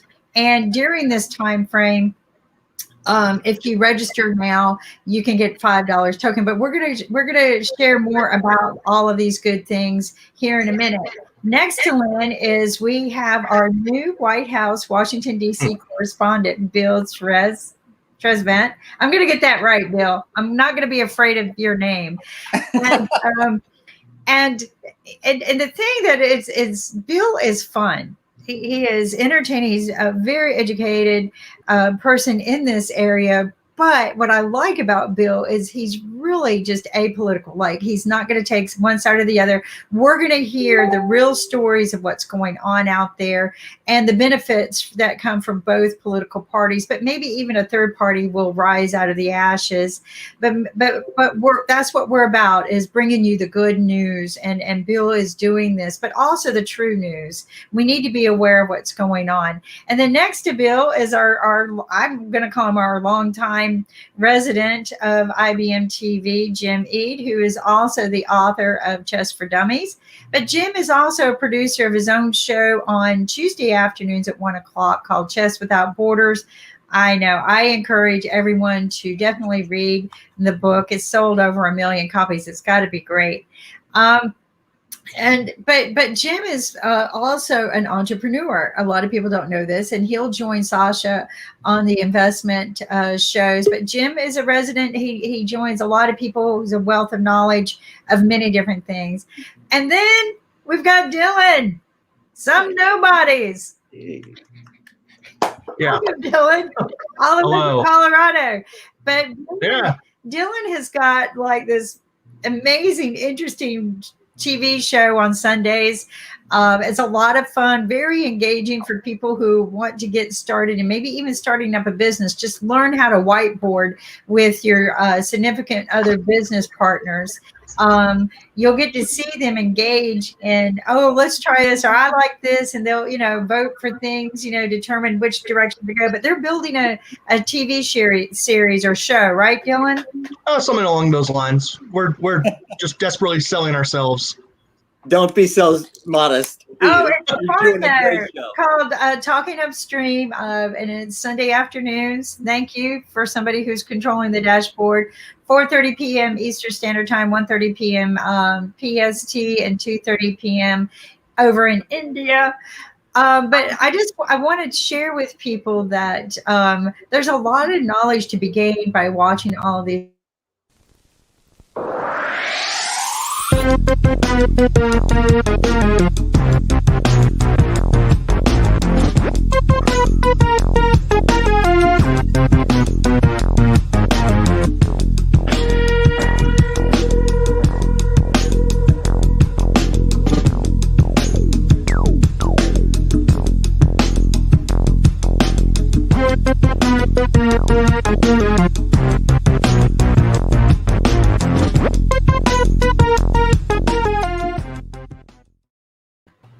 That was awesome. Yeah, right. I didn't expect you to play the intro. Thank you. And you can tell by their intro that it's very entertaining. It's a lot of fun. That made you guys look cooler than you are. Oh yeah, that's the goal. I tell you, it is very creative. Very creative. I'm watching the creative minds on Sunday, so I encourage everyone to watch Talking Upstream. But we're also creating some other shows, which is what's great about the IBM TV family is that we're allowing people who probably would not be able to distribute this great, wonderful content anywhere else. We're doing it globally, but you can also expand on your own productions and creativity. Next to Dylan, we have Mark Lee, who is the only radio talk show, TV show in the world. And Mark brings to us a world experience of radio. His family is from the radio industry. We're going to share those stories. We've got Money Masters, PBS rising out of the ashes again, and we're going to be sharing the stories of all of the successful people out there. But Mark has several TV shows too. He started out with his radio talk show, and now he has expanded to dinner shows. So, hey, people, if you're out there lonely, don't eat dinner by yourself. Join Mark, right? Or if it's a different hour for you, if for breakfast, join Mark and don't be alone. But that's one of the things we're trying to do on IBM TV. And then next to Mark, we have Elliot Neff, not to be confused with Elliot Ness, but Elliot Neff. Welcome, Elliot. Thank you, Kim, and everyone. Glad to be here. We do have some exciting news I'd love to share with you. So this is why we're bringing you in, Elliot. So Elliot is a long timer with us. He had to disappear for a while during COVID, but he's back, folks. And Elliot's going to share with us. Elliot, I'm going to give you the full box here, and you share with us what you've got going on. Absolutely. So Elliot Neff from Seattle, Washington, Bellevue to be exact, National Master in Chess, founder of Chess for Life, where we teach life lessons through the game of chess, objective of impacting 1 million kids a week. It's our mission. It's what we do. We're in the chess world. And at the top of the chess world, even though we work with preschoolers on up, right now, the world chess champion, Magnus Carlsen, is in the match of his life, taking on the top US player or multi-time US champion, Hikaru Nakamura. Now, a little backstory here. I've known Grandmaster Hikaru Nakamura since he was small enough that he was playing blitz by sitting on the table to reach the pieces. And we competed together, been friends since he was a kid, US champion who has done more to promote chess than most anybody else in the world, at least during the COVID situation, because he has a chess channel, get this, with now over 500,000 followers. First person ever in history to build a chess channel that big and that quickly. He's really done it since COVID came. Just dramatic. Now, what's happened is there's this special event, the Magnus Carlsen Chess Tour Finals, which is benefiting Kiva. By the way, Kiva helps with microfinancing to help build organizations, especially in third world countries that need little loans to help them move forward. So it's a benefit event, and we are into the final match, knockout tournament. What's happened is Magnus Carlsen is playing Hikaru Nakamura. They plowed through all the other competition, and this is a 7-day series where there's a match every day that consists of the following format: 4 games where each side gets 15 minutes with a 12-second increment added every move. So each game can last 30 minutes, 40 minutes or so. If they're tied after those 4 rapid games, they move to 2 speed chess games. And that means 5 minutes aside with a 3 seconds added for every move they play. They got to play every move in their chess game, 5 minutes for each of them. And if they're still tied, they go to a single game playoff where one side gets 5 minutes, the other side gets 4 minutes. But the side with 5 minutes has to win the game, because if they tie the game, the side with 4 minutes actually wins the match. So what has happened is Hikaru Nakamura surprised the world champion in the first match of this series, winning the first match, when Magnus came back and tied the match the second day by winning that match. Many of these have gone to the overtime phase, and even one of them down to the Armageddon last game. It's been nail-biting. Right now we are tied 3 matches to 3 matches. Today's series, the very final, which I can share my screen and just show you what's going on potentially if I have that access. You should have it. Go ahead, and once you share it, I'll grab it and put it up if you can't. I will try here. Share screen. There it is. If that works, there it is.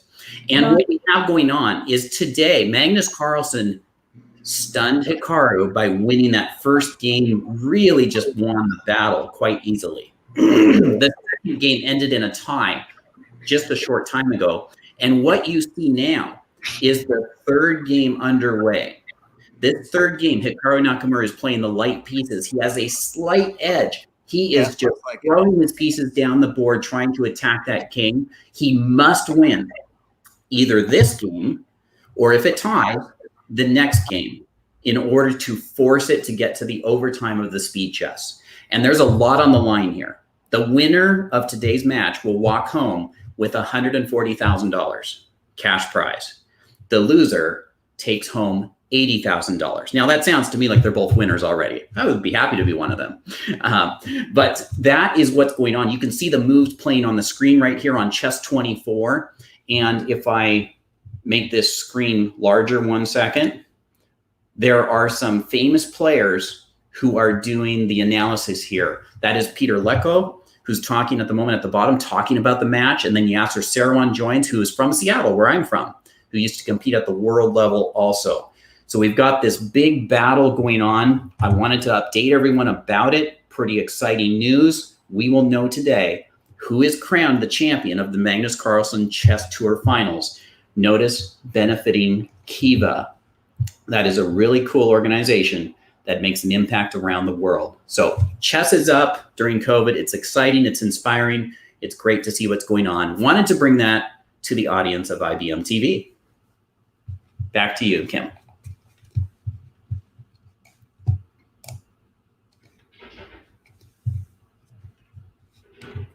All right, there we go. I've got some help occasionally, but let's bring in some chess people to talk about the importance of this game. So I'm going to start with Sasha. Sasha, what is the importance of a game like this? Because this is your area. Okay, I'll tell you what is important. So as Elliot mentioned, there is one player will walk away with $140,000 and another one with $80,000, and some money will go into Kiva. I would like to ask a question. What's happened with the another 1,500 grandmasters around the world who are suffering now, have no subsidies, no tournaments, absolutely nothing to put in their mouth and feed their families? How would you address that, Elliot?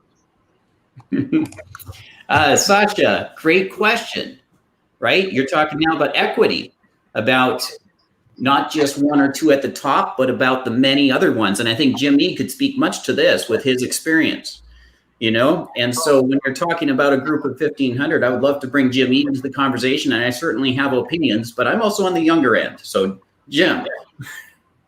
You're under the bus, Jim. Well, thank you very much. Generally, Kimberly, Sasha and I probably see more this situation more closely together than Elliot, in the sense that I don't care about this match. It's great that it got lots of money, but it's not classical chess, which is what I care about. And you know, so you're kind of asking the wrong person as far as judging its importance, because I'm not interested. I don't follow it, and it doesn't mean very much to me.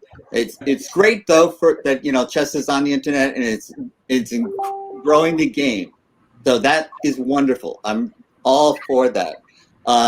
You know, and I've spent a lot of time in my life. My EAT Foundation also it has been created partly for chess excellence, and so the excellence is usually performed by grandmasters. And I've done a lot of organizing tournaments for grandmasters, and it ends up with me writing checks. And so I love to have these grandmasters be what's the word for this? Appreciated in our society, and they are generally not. And so this is what I think is a tragedy of our culture, that people that are displaying this kind of intellectual excellence are not valued in our society, because there's not that much money unless you get to a sponsor or a donor such as myself to support the game. And so my heart goes out to these grandmasters that are not making it. But there's a little ray of light in this situation where they can teach chess to kids and make a living. And I've seen that phenomenon, because when I started out, no such thing was possible. There was no such thing as a chess trainer. There was no such thing as a chess coach. And now they're everywhere. So they have a chance to make a living now by teaching, but not by playing. Excellent. Jim, the difference between us is that I'm not writing checks. I'm making payments by PayPal on my chess show. Yes. Yeah. What I'd like to mention, though, one phenomena is that, Elliot, you familiar probably with Professor Regan, right? Professor who? Regan. Ken Reagan. Oh, yes. Oh, okay. He was. I can't say I'm up Yeah, to date. but you heard of him. Okay. So he was on our last two programs, and He's a great in analysis of a particular game, especially when he's looking for cheating, but he's looking also at the quality of overall games. And he confirmed that this Carlson and his friends, they are playing first about 15 moves strictly by Alpha Zero and or Stockfish, which is poor man's Alpha Zero. So they're playing first 15 moves on a level of 2,900, 3,000. And once they start to play on their own, their level of game drops to 2,450, 2,500 level, no higher than that. Have you seen their two draws in 8 moves? It's a only tournament in the world where people can enjoy themselves and watch top level chess, and they completely disregarded the interest of chess players and sponsors or anybody else and did their selfish 8 moves draws. How would you comment on that and try to bring people some kind of a super show of 2 top-notch grandmasters or so? Nakamura he's fighting to get from when he's playing white to get out of the opening with equal position, and he's not making it most of the times. So what would you like us to So Sasha, I appreciate the opinions and the position, and you're a very strong player yourself, right? And so I am about 2250, and I'm consulting with grandmasters of about 2,700 level. So exactly. I'm inside of what's going in this month. Exactly. Yeah. Similarly here, right? I've had the games winning against grandmasters, but myself, I'm national master level, close to 2,300. And so in terms of the question about chess and what is going on and its benefit, and there are disparities, I would put an analogy, especially for those who don't play chess in the audience, that I consider chess to be similar to music. If you look at music from even a couple centuries ago, the starving musician became over time a common phrase, yet music has improved over time. I think chess is behind music in terms of its growth in opportunities. And so you see this elite grandmasters who make a decent living at chess.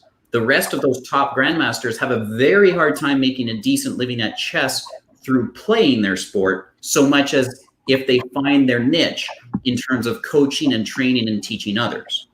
So the benefits of chess, especially again, for those who might not be aware, is what are we teaching, right? We are instilling in those who study the game of chess the principles of problem solving and critical thinking, right? Decision making, the principles like we teach here: win, draw, or learn. There's no losing if your focus is upon learning from the experience. And so it builds those elements of, being strong and never giving up, resilience, grit, right? So many, many benefits to chess. The reason I'm in support of what I see happening among these top players is similarly to the Bobby Fischer era. Most people know the name Bobby Fischer because he was the American world champion who in the Cold War took on Russia, right? Became the world chess champion. I would never recommend Bobby Fischer be a role model for anyone to follow. Yet he did something great, which was popularize the game, which if it's used appropriately can be a great benefit to many people if they apply the thinking principles. Similarly here, I am pleased that there is this kind of a match that is popularizing the game among more people with a benefit. And I realize many would say, you know what about, like you said, the 1,500 grandmasters who are talented who can't make a living yet? Well, it's going to take time and progress to get to that point to attract more sponsors and bring dollars in. So that's my opinion. Thank you. I agree with a lot of things what you said. I will have one more question to you, but before I'll do that, I would describe what you are seeing now and I'm seeing as well. It's anti-chess. It does not promote chess at all. They're making 8 moves draws And this is something. And think about last two World Championship matches. The last one against Caruana, 12 draws in 12 games. Can you imagine playing somebody and make 12 draws in 12 games? He would die rather than do that. How can you promote somebody who is playing real anti-chess? And you can promote to your audience. You better show games of Capablanca or Rubinstein or Fischer than this anti-chess, what we are seeing now. Well, Sasha, at least it stopped at 12 and it didn't do the Kasparov-Karpov thing, you know, where they was like unlimited until someone wins. That was boring. That was boring. Games, Kasparov and Karpov is still one of the greatest achievements of chess. Number one. Number two, the quality on both sides were incredibly high, and still they had a lot of results in games. Yeah, the first match was a flaw, but even there was quite a lot of results in games. Now, in second, third, and other matches, they had fighting chess of incredible high level. Wouldn't you agree? I missed the last part of the question. What was the... Okay. I don't know if it was so much the question as Sasha was making a statement. So, Sasha, what was your statement again? And the other thing I've got to tease most of y'all about is that they're arguing over Bill is this is better than the Republicans and the Democrats. So I think this is almost like our version of politics. So, like I said, I think we're seeing what is going to happen in a couple of months later on. But we're seeing it from a chess standpoint. But I want to know what Bill's take on this is, because it's like the Republicans versus the Democrats. Question to you. You just made a little parallel between chess and music. Great. Yes. Great. I love both subjects a lot. Yes. Now, question to you. If you would like to interest children in music, would you play them something Mozart, maybe maybe even Haydn music, or you would play them Schoenberg music? What would you do? Probably you would play rather Mozart or Haydn too, because that's something that they can relate to, something they can comprehend quite easily, and so on. Now, in chess, why wouldn't you show them games of Rubinstein, Capablanca, Lochen, Tal, and many other greatest players of the past, where there was substance, there was style, there was something that what Zygmunt Tarash said, that the chess, same as music, can make people happy. These games of what Carlsen is playing now, there is no art period. They play 15 Alpha Zero moves, and then Alpha Zero down to 24 feet, playing a game full of mistakes, full of incredible low level. And this is not something that will interest any people who would like to get interested in chess. Number two, they cannot interest even professional people like yourself, because there is nothing you can learn from these games either. So who needs them except themselves, who one will walk away with $140,000? Sasha, why are you whining? Sasha, $10 to Kiwi. What else is there? Okay, Sasha, just stop whining. Okay, the computers have taken over your game. Okay, listen, Sasha, the computers have taken over the game. They've taken over. You're fired. You don't need chess players anymore. Computers are superior, and you're having a problem with it. Okay, you're going to be limited to just complaining about political things. Get on Bill's show, complain about political things, because chess is over. They've already solved it. That is not true, Nick. Wait. I hear a voice. That's the first statement I've disagreed with. I hear a voice of dissent from below. Yes. Where's this voice of dissent coming? Chess is dead. In fact, Sasha's doing a program on it this Saturday. I've been on that program. Very simple one. Chess is not dead if money will flow to hundreds of thousands of people for whatever, maybe to guess the moves in a game, or to teach chess, or do anything worth that people will be able to make some money. Not Carlson and his 10 friends, but Carlson and his 10 friends. Carlson and his 10 friends make a lot of money. They're pretending that chess isn't dead. By the way, who won that match? Elliot. I beamed in. Do we have a winner yet, Elliot? Interruption. Magnus is very Interruption. Sasha. Interruption. because he knows. All right. Wait. I can do a timeout. There we go. I'm gonna I have the power, baby. I'm referee now. No, doesn't matter. I have the power, baby. May I speak? Elliot needs to tell us who's winning. Okay. 3 things. Update on the game, response about players, and the political connection. Ready? Ready. Okay. I see. You give me the chance. I'll take 3. Okay. So 1, update on the game. Hikaru has a huge advantage according to the computer. Wow. We'll see if the human can find it. Okay. If he does, he ties it nail biting in that sense. Number 2, in terms of impacting youth, and to the point about Sasha mentioning about the games finishing like in 8 moves. Okay, now we're talking in that regard about who enjoys chess. We're talking to the point some %. If we're going to grow chess, we have to attract those who don't understand the game yet to the degree. And if you do that, you have to attract at all levels. When you make chess exciting, you inspire kids to join, because if kids don't have fun, they don't continue. A game from Rubinstein is interesting to me and to others who understand the strategic depth of the game. If you teach that Rubinstein game in a long fashion to kids, they will quit chess the rest of their life.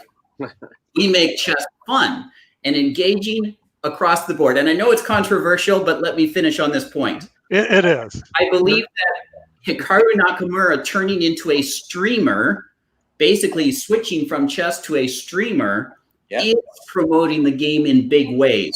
Yes.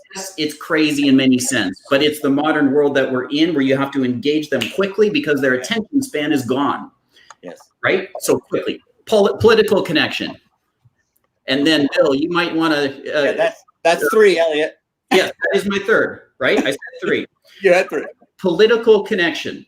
And by the way, Hikaru missed the right move. He still has advantage, but not winning. Oh, my goodness.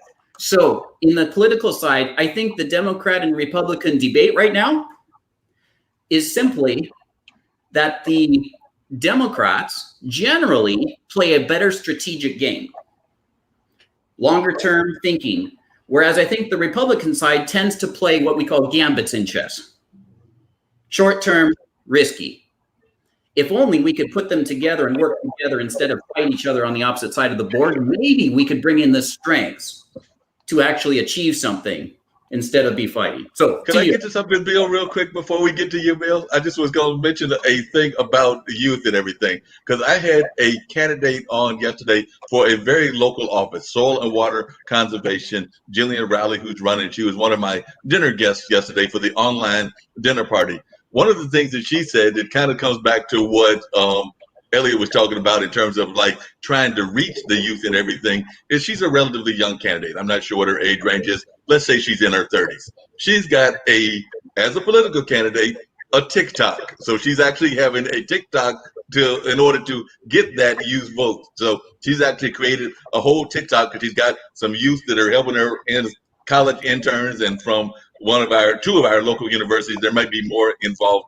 But, TikTok is this great medium that folks are using in order to get their word out. So I imagine that we may see eventually, and this is now I'm going to turn it back to Bill, I'm not going to be surprised if I don't see Donald Trump and Joe Biden come up with a TikTok account to reach the youth vote. So just wanted to throw that out there. Okay. We might see them turn to TikTok if Trump didn't use an executive order to ban them. That's one. I simply want to make this observation.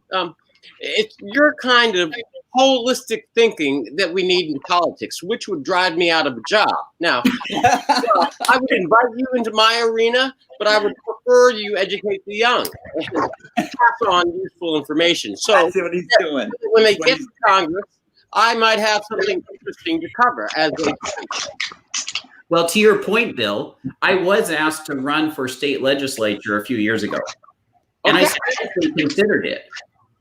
But then I realized that the work that I'm doing right now is probably more impactful and important if we can train up more and more individuals to think about more than one step in front of them, to think beyond themselves and think about the board as a whole.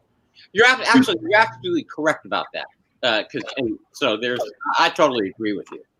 We need Bill, referee. Bill, I got another question for you. It comes back to our youth Mark, question. hold on. Okay, Referee's got the it's on you, Jim. It's on you, Jim. I'm pointing to you. Wants to introduce our sponsor, Lynn Shepard, and let him have the floor for a while because we can go on forever.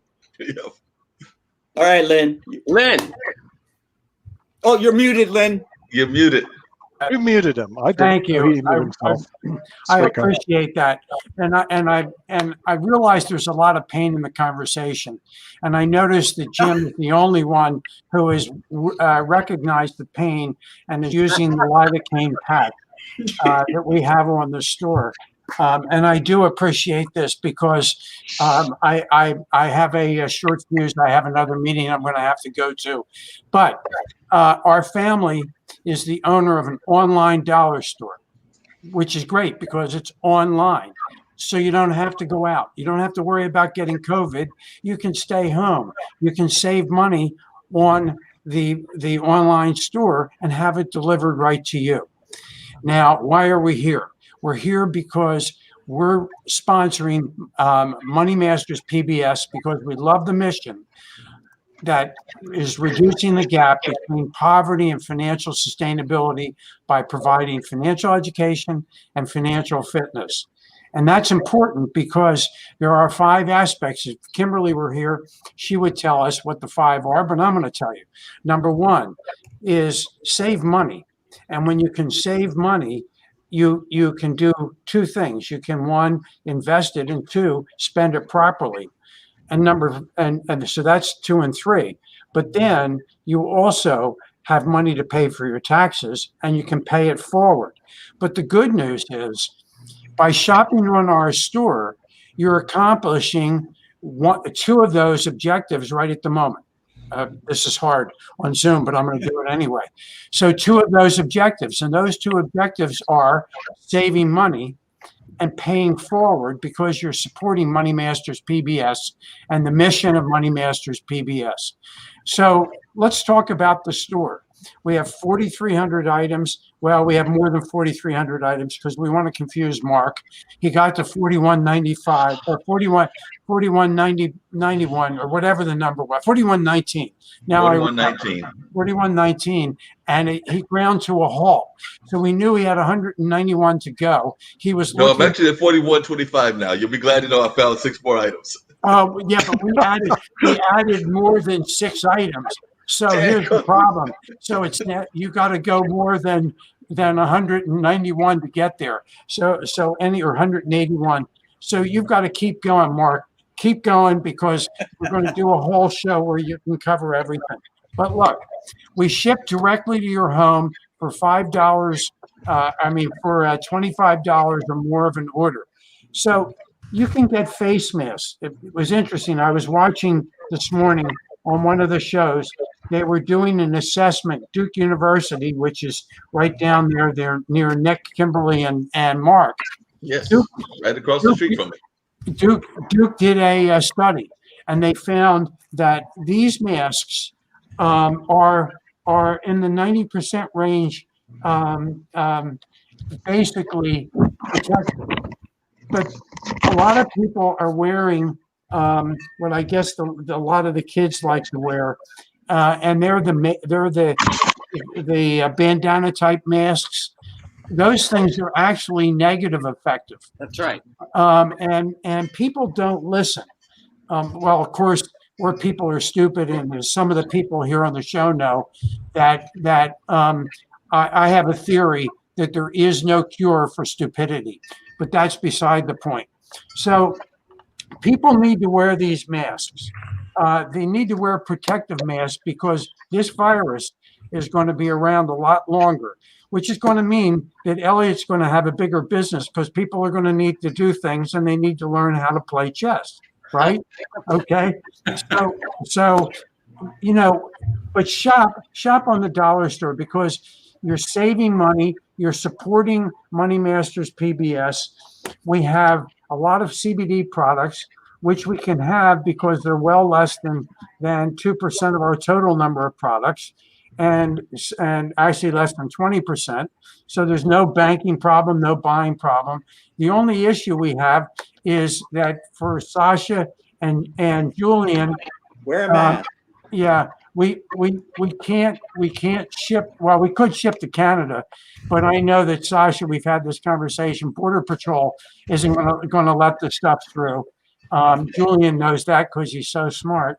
For India, people in India like Ankit, who's backstage, we're going to create a different store to operate in India so that we don't have the shipping expense. Okay, and people who are elsewhere. But anyway, support the store, and then when you support the store, join the club. And it's the club that Kimberly started right at the beginning. It's the Minion Napkin Club. Everybody needs to have Minion napkins. Jim has them. Mark has them. You know, we have, Jim will tell you, we have stuff that is less expensive. It's not, but we have quality items. There you go, Mark. And the last thing, and I should stop wearing this, although Jim, yep, Jim, keep yours on because we don't want any computer viruses today. Oh, okay. Okay. So, but here's the thing. And when I say we have quality products, we do. We have Johnson & Johnson. We have Fisher Price. We have Dove soap. We have Jim's favorite, Irish Spring. We have stuff from Sesame Street. We have lots of quality products that are less expensive. If you look at the women's, the products that women like to use to beautify themselves, there are masks that women use to put on their face. Okay, not these kinds of masks, but the kind that get rid of the wrinkles. Kimberly obviously uses them because she doesn't have any wrinkles. She buys them. She used to buy her them. own beauty secrets. Right, she does, but she used to buy them over the counter, okay, at over $20, sometimes up to $25. We have the exact same masks for facial beauty on our site for $2. Why do you want to spend $23 more? And then and we can ship them to you for free if you spend $25. Another one is getting rid of the lines on your face. We have a product for $4.99. Amazon sells it for $67, and they charge you shipping. So what's the mission of Money Masters? Create financial sustainability, financial education, and financial fitness, and to teach you how to save money, how to invest it properly, which Sasha does, okay, how to pay forward, okay, which is, there are three of the aspects. I'm finished, guys. The only thing, Nick, let me just say one more thing. So some of us weren't on when Sharif was on, and Sharif was talking about letting immigrants come in because they really create a great program. I know that Jim wishes that Sasha had stayed in Russia because when he became an immigrant that came into Canada, and he challenged Jim and beat my head on. It really hurt when Jim plays chess against them. So clearly the immigrants are succeeding. So great job, Lynn. You did an amazing job letting us know everything that the dollar store is doing is just truly amazing. I've decided that I do not want a hammock anymore. I want to get a superhero of one of Dylan's characters because I missed the episode this week, but I think Dylan needs to create a superhero shirt, and then we need to sell that on the dollar store. So, Dylan, can you give me a capsule of what happened on the show this week? Because I missed it, unfortunately. I had to, usually I try to catch your show, but I missed it this time. So I'd love to give like just a capsule of what happened this week since I missed your show, and I will join you next week. I do apologize for missing it because I know that you love the comments that I throw in there. So I just want you to know what happened this week.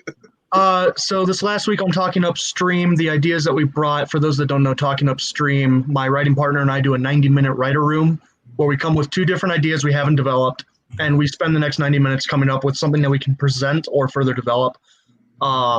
This last week, Zach brought the idea of boring, he described it as boring manslaughter, and we weren't quite sure where to go with that one yet, so he's going to spend the week and probably bring it back this week. I presented the idea of a plant that produces a plant-based meat, which is something that we had previously talked about, and we turned it into what would ideally be something like a short film about a few people who work at a greenhouse, a commercial greenhouse, and they discover one day that one of their plants has started to bud, and when they cut it open, they find that it's effectively growing an equivalent to ground beef, but it's plant-based. So they go on a media like frenzy, they have buyout offers, they avoid doing all of that, and when they try to propagate it, it just dies. So it turns halfway through from this media story into them attempting to sell it and trying to sell this plant before anybody realizes that it's actually dying on them. Love it. Great concept. And I can't wait to join you next week. That sounds amazing. I hate that I missed this week and everything. So I'll definitely have to catch that. I was loving the conversation around chess. It was an amazing conversation. I am actually more of I'm a sports buff, and I've been actually watching a little bit of the basketball tournaments as well. So I was actually dancing between the the convention and the NBA trying to have its tournament in a bubble. So that's been really interesting to watch. I've decided that bubbles have totally eliminated, speaking of sports, home court advantage, because we're seeing a whole lot of upsets. They're 7-game series, so it might not happen, but it was great seeing an 8 knock off a 1. Even though I'm a Clippers fan, they did the 7th seed did knock off a 2, and it's tied the series. So there's a lot of folks that are trying to figure out what's going on, and they're talking about that bubble maybe erasing the home court advantage. So I want to turn it over to Julien, since I know he's like a really smart guy and everything. So I want to know what he thinks about odds now that we're in a different kind of environment. So I know that smart folks are really good on odds. So what do you think are the odds of like an 8 seed actually upsetting a 1 or something weird happening because we're in a neutral environment? So none of these people have a home court advantage. That's a really hard question. I would have to say it'll probably be the one with the major advantage that'll win in the end. That's really the most I can contribute to that. Excellent. That was excellent. That's the way you put it.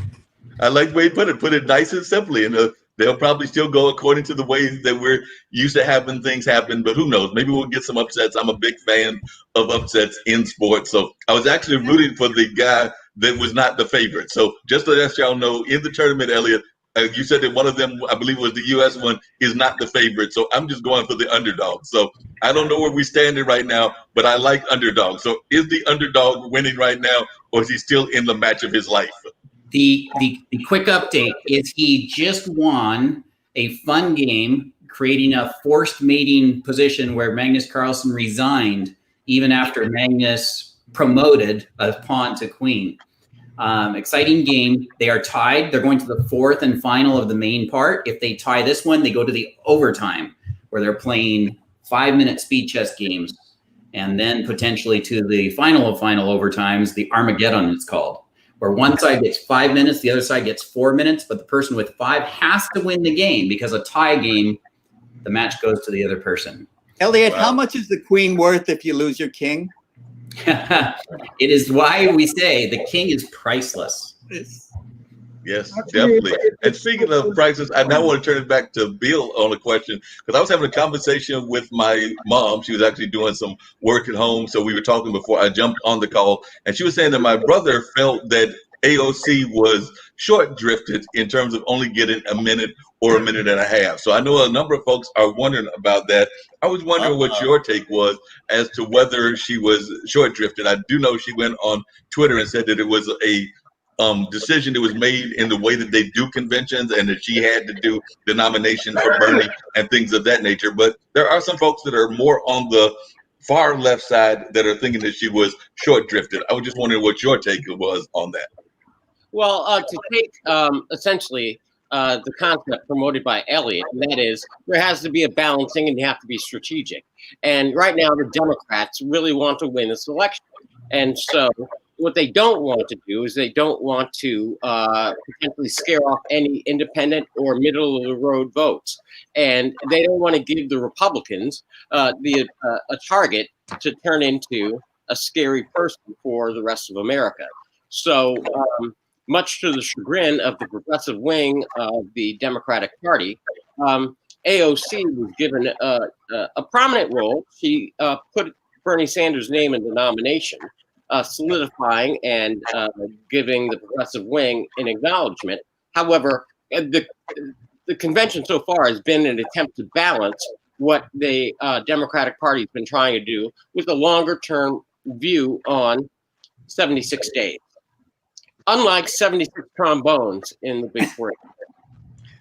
And coming back to the music standpoint, and then I'm going to turn it back to Nick, since I know Nick's got tons of questions and do some refereeing as well. But I was going to mention the whole music concept, because we talked about music as a unity force.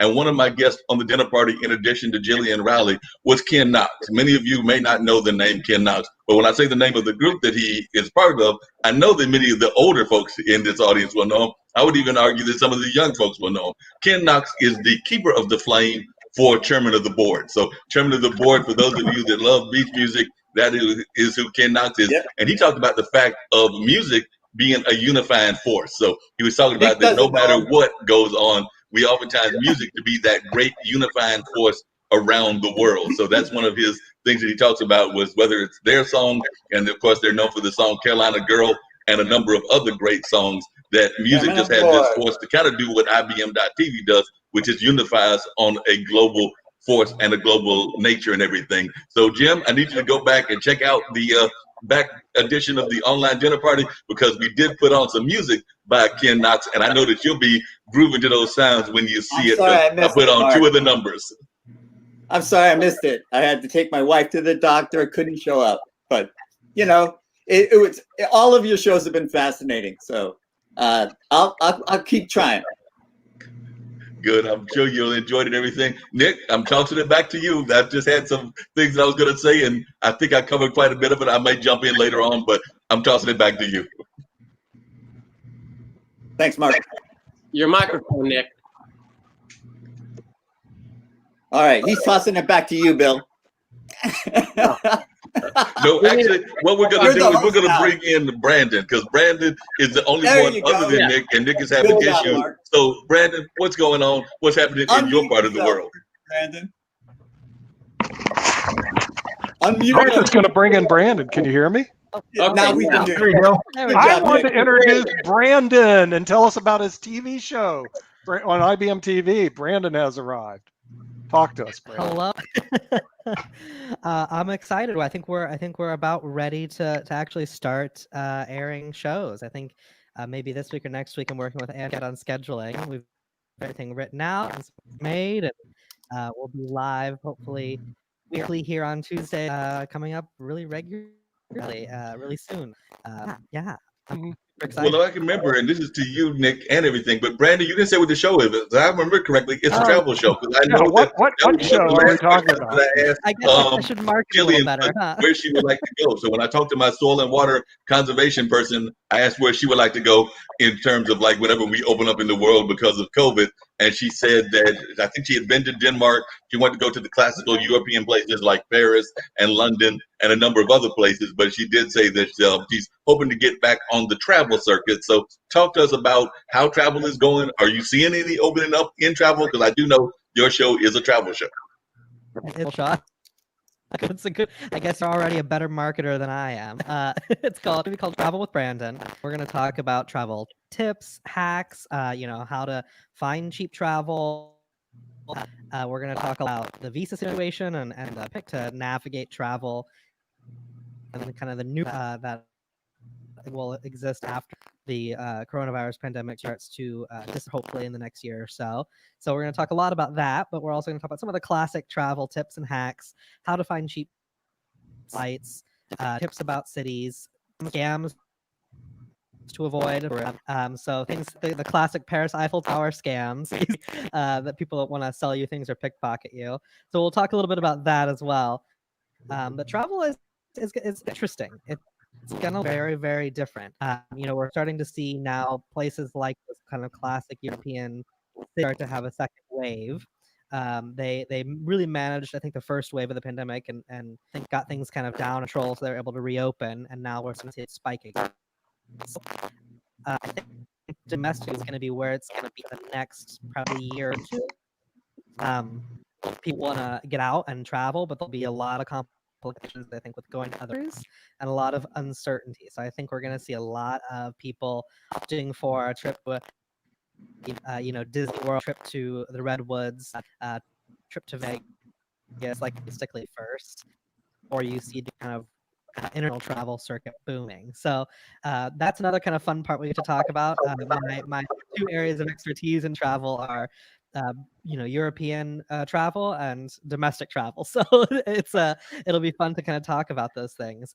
But that's Aren't we seeing a lot of discounts? Because I know that I saw a discount that one of my guests talked about. They lived in Bali, or they had moved to Asia. They were originally from the United States. They moved to Bali, live in Bali, and they mentioned that they were staying at a resort, and the price point that they told me was like something ridiculous, like $200. And I'm thinking that was like $200, and that could have been monthly or weekly. Whatever the price point was, it was ridiculously low in my mind for Bali. But I'm wondering about discounts. Are you seeing discounts? Bali is on sale, Mark. I checked it out the other day, and see, with I want to talk to Brandon, because here's what I like to do, Brandon. I like 5-star hotels. I'm sorry, these 3 stars, 2.5 don't work for me. But here's the problem: I don't want to spend 5-star prices. I would like to spend 3-star or 2-star prices for my 5-star or 4-star hotel. Okay, and the thing is, you can actually do that. I was checking out in Charlotte, one of my favorite Solus cities, and there were 2 different prices on it. One was you could get a very reasonable price, like $200 a night for a 5-star hotel. The other one was close to $600 a night. I don't want to spend $600 a night. I'd rather spend $200 a night for the 5-star hotel.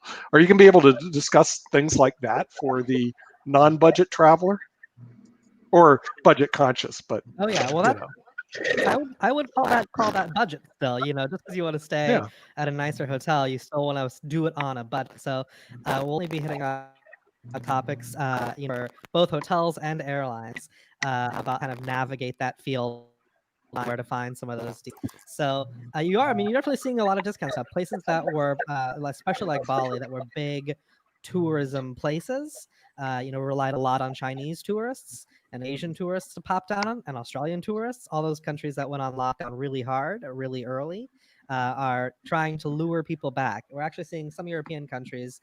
I know Sicily for a while was doing some kind of marketing scheme where if you flew 4 days, they would cover 2. The tourism board would basically cash you 2 nights of your stay.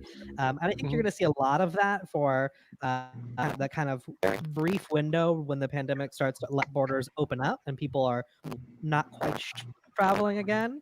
And so I think you're going to have a kind of a small window of that, and then a pretty steep increase in prices as soon as that window closes. So if you can afford right now to go ahead and pre-buy trips, buy a few months out, buy maybe a year out, this is the time definitely to do it. Brandon, I've got a question, Brandon, because the backstory here is that Nick is trying to, now that Lynn is not here, we can talk about it.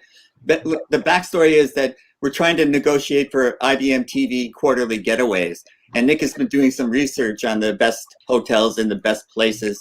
And so we're thinking that you might be a real ally in helping us for our quarterly meetings.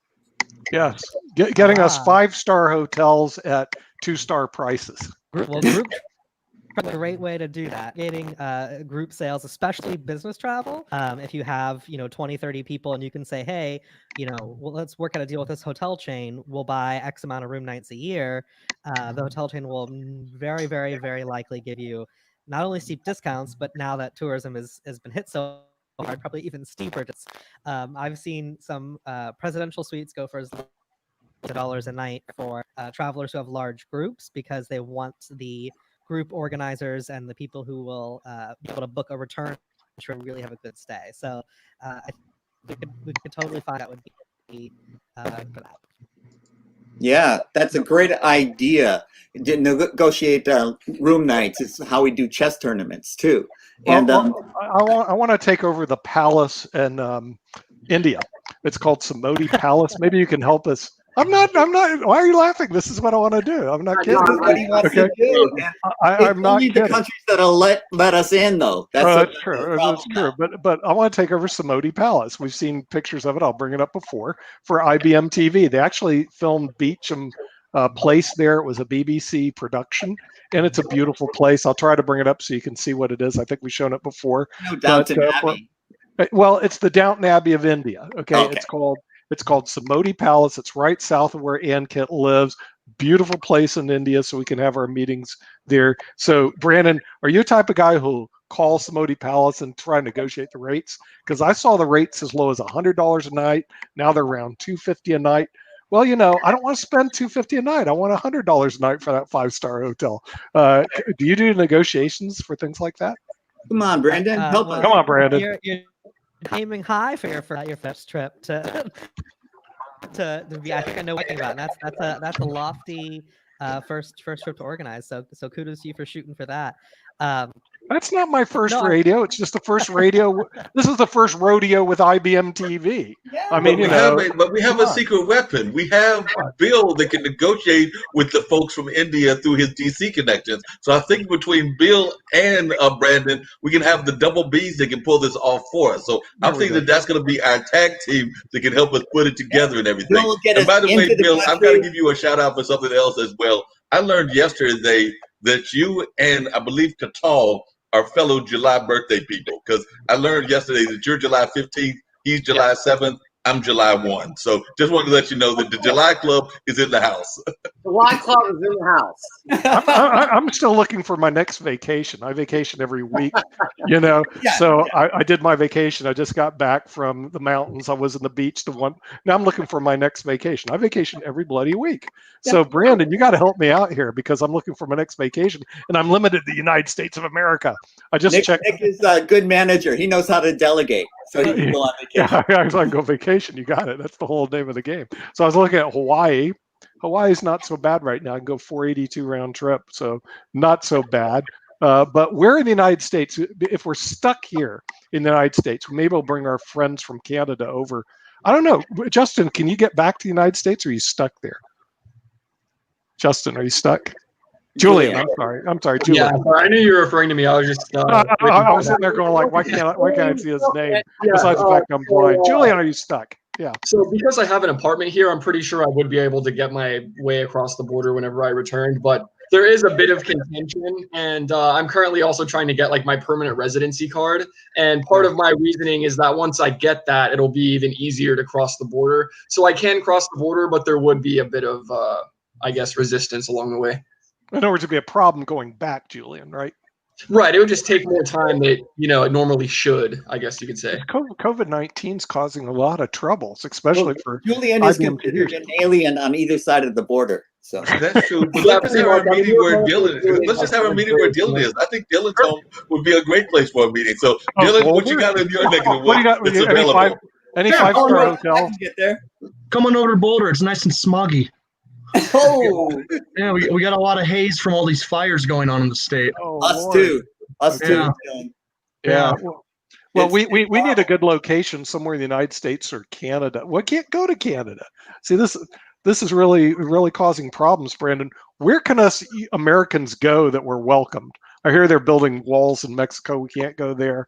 Walls in Canada. We can't go there. Where can Americans go? To Hawaii, because Obama was born there, and so he was not necessarily United States. That's right. Well, Hawaii was, isn't that the Sandwich Islands? It's not part of the United States anyway, Hawaii? Yeah, there's a question. I think it's a third world country. What about Bali? Because, at the DNC, when they did the roll call, what was it, Bali? Bali. It just looked beautiful. And it did.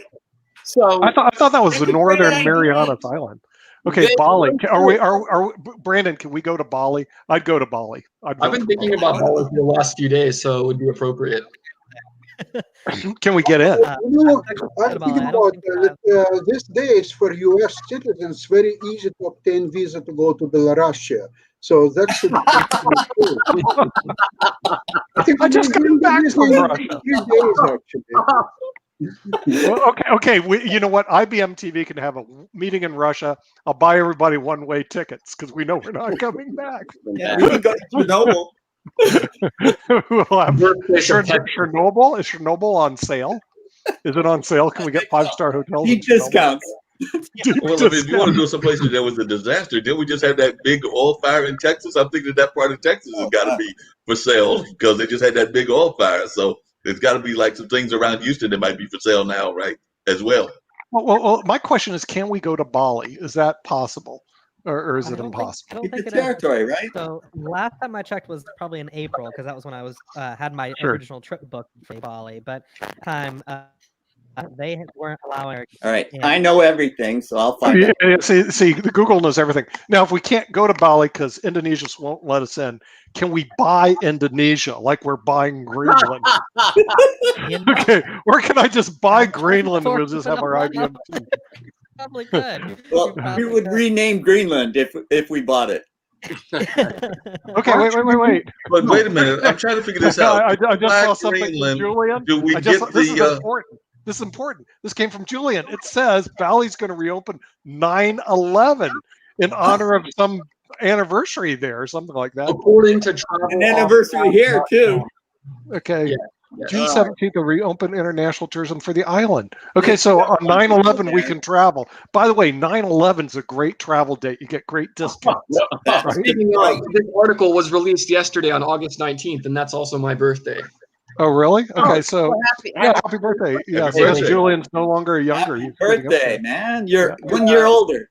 Yeah, I Yeah. know. You know what? Officially at the biological peak, it's only downhill from here. Oh yeah. Indonesia has Hey, on a bicycle, downhill is a good thing. 25,000 million people, 225 million. I'm Now, Finland jealous. has population, I think, 30,000 people. So if you buy both and you move half people to Greenland, you have two perfect countries. Yeah, well, the thing is, we buy Indonesia and then we rent it out to all the people that are there. Come on, Because Sasha. in terms of like the COVID cases, I just heard that Sri Lanka, because I had a Sri Lankan musician on a special edition that I did, and he said that they had like some ridiculously low amount of cases, and of course they've got great scenery as well. So, is there any castles in Sri Lanka we can go to? Oh, we could probably go, but the thing Sri is, if they Lanka, don't have, I had a chess player from Sri Lanka on, and he doesn't want to go back, so I don't know. well, we can go there and infect them, and then they'll have more cases. His So, wife yeah, always I don't works. know. No, You know? actually, Sasha, all we need you to do is bring the vaccine with us. You know? Easy. But remember what I said before, to get a vaccine here, you need special permission from FSB agency in Russia, and you need to show your registration as a voting Republican. If you can, you will have no vaccine. Okay, We still need a place to go to. So, Brandon, you have your marching orders. We need a place so IBM TV can have a meeting, preferably 5-star hotels at 2-star prices, which Bali does offer. And we have an alternative. If they don't, and we have problems with the government, we have no problems. We'll make an offer for the whole country There's to no buy it. travel warnings. But Nick, you won't want to go there. It's known for its yoga and meditation retreats. That's like an Eastern thing. Well, you can go there, and I'll go hang out at the 5-star hotel. There's got to be something to do in Bali. But if you can't find Bali, Brandon, you got to find a place to send all these IBM TVers. We got to go somewhere. We can go to Washington, D.C., but nothing goes on in Washington, D.C. There is a property in Florida by the name Mar-a-Lago. Do you think it's Mar-a-Lago? Maybe we can rent out the Mar-a-Lago. I hear that the guy rents that place out. Yeah, I've been there before. bed bugs, you know. They have bed bugs in Mar-a-Lago. I didn't know that, but I do know they rent it out, so maybe we can go there. There's a hotel someplace we can go. Well, there's the Breakers, which is right across the street from Mar-a-Lago. If you guys want to go there, that's I've been the Breakers. I've been there Yeah, many, but many we might times. want to go there before November because I'm thinking after November it might be very occupied and might be might be very busy with some people from a certain administration running out to that location. So we need to have the meeting before November. Okay. So the thing is, we got to put it on the list. The Breakers is pretty nice. It might even be on sale. I love it. You know, yeah, I've been Brandon, there. though, you do want to have a show on IBM TV, right? So you got Yeah, we're actually on Yeah. getting it up? Well, if you want the show, then get us a price count. Okay. Put the hammer down the board members. An anvil. It's all going to depend on the dates for you. Jim was suggesting that it might be to the collective benefit, and yours as well, that some serious study might be made about a landing place for IBM TV. There we go. Yeah. Thank So he's you, trying to Bill. be he's trying to be politically Bill knew savvy. what I was about trying it. to say. Okay. Very Where Jim is more suggestion. direct. I have a suggestion. So I will have you all know that as of yesterday, due to my lovely partner in life, so what she got me for my birthday is the official title of Lord of Sealand. You guys want to visit Sealand? It's a helipad off in international waters that was officially dubbed its own nation. Have you guys heard about it? Yeah. No, that's a great idea, though. How big is the island and how big is this? No, where is it? What's the? It's repellent invaders. So I'm not sure of the exact coordinates, but I guess it's somewhere off near, I guess, British territory, because at one point, actually, the nation. No. Okay. Well, anyways, the Principality of Sealand, apparently, at one point, it's actually had like its own wars, so to speak. So if I look it up right now, so allegedly, yeah, what happened was whenever they found this like helipad, it was left over from World War II, and so this family took it over, but then the government tried to take it back, and so the government started heckling these guys' family. And so what they did was they were like bombing other like nearby structures in the water and stuff. And then so the guy's relatives were at another place, and at one point there was actually a news clipping that said that one of the places where his relatives were bombed. Apparently it wasn't actually bombed, but he didn't find that out for a few hours. The newspaper had put the wrong location. But yeah, it's really Finland has its own history. It sounds like the movie Angry Birds. Yeah, exactly. But you know what, Julien, next year your wife could name a star after you. It's near the United Kingdom. So latitude 51. Yeah, that's Ben Coates' territory. That's Ben Coates' territory. No one's going to go to Ben Coates' territory. We can't have Ben Coates' territory, Man, but we've actually switched shows and everything, so we've actually got to do and I'll let Ankit handle this, a round robin introduction for gaming and everything. But before we get to Jatobi and everything, Jatobi, they've been trying to come up with a place for a IBM.TV convention, meeting, everything of that nature. Do you think we could create a game around this concept so we could just kind of like maybe have a game that's all about us trying to find a location? So, you know, this could also be a game idea, because I know that you are a gamer. You always try to come up with ideas to create games. So I'm turning it over to you. This could be a game concept. Well, we already have a game, especially if we do it at Mar-a-Lago like you guys are talking about. We got the Hunger Games going on. IBM TV reaches a new height. Oh no! I have to have a drink. I can take my referee shirt off now. The real referee is here. Hand the referee shirt over to Jatobi. I'm going to do the quick introduction since Nick didn't want to do it. So, and then we get to talking some gaming stuff and everything. But we've got one of the founders of IBM.TV on with us. That being at the top square, we're doing the Hollywood Square kind of thing. So we've got Nick Falveda, definitely one of the founders and an amazing leader. I am glad to call him my captain. So definitely glad to be part of the team and everything. You're not and worthy. then we've got Alexander Starr, a master chess player, a master investor, and just an amazing gentleman. So Alexander Starr, glad to have you on the show as well. I need to see the rest of the panel. So if folks will go away, we've got Bill, and Bill is our White House correspondent, Bill Trezevant. I hope I pronounced that right, Bill, and everything. So definitely Bill Trezevant, a master person involved in the political scene and knows a lot about what's going on in DC. So we're very glad to have him on there as well. And then, of course, I'm Mark Lee. I do a bunch of the shows here as well. And then, of course, I've got Jim Eade. So I was going around and everything, but I'll come to Jim Eade. Jim Eade is definitely a master of chess without borders. Go ahead and grab that book, Jim. You know we cannot have you without flashing the book, because the book is Chess Without Borders. Sold so many copies that I don't even have lost track of how many copies. Sold 1 million copies of that. Over 1 million copies, and in multiple languages. And then we've got Dylan. Dylan is doing this amazing new show. He is some nobodies along with his partner, Zach. He's over there in Boulder, Colorado, and is definitely dealing with the smog and everything else. But that show that he does is very good. I do apologize for missing it last week, but I will be there this week to check out what's going on and all of that.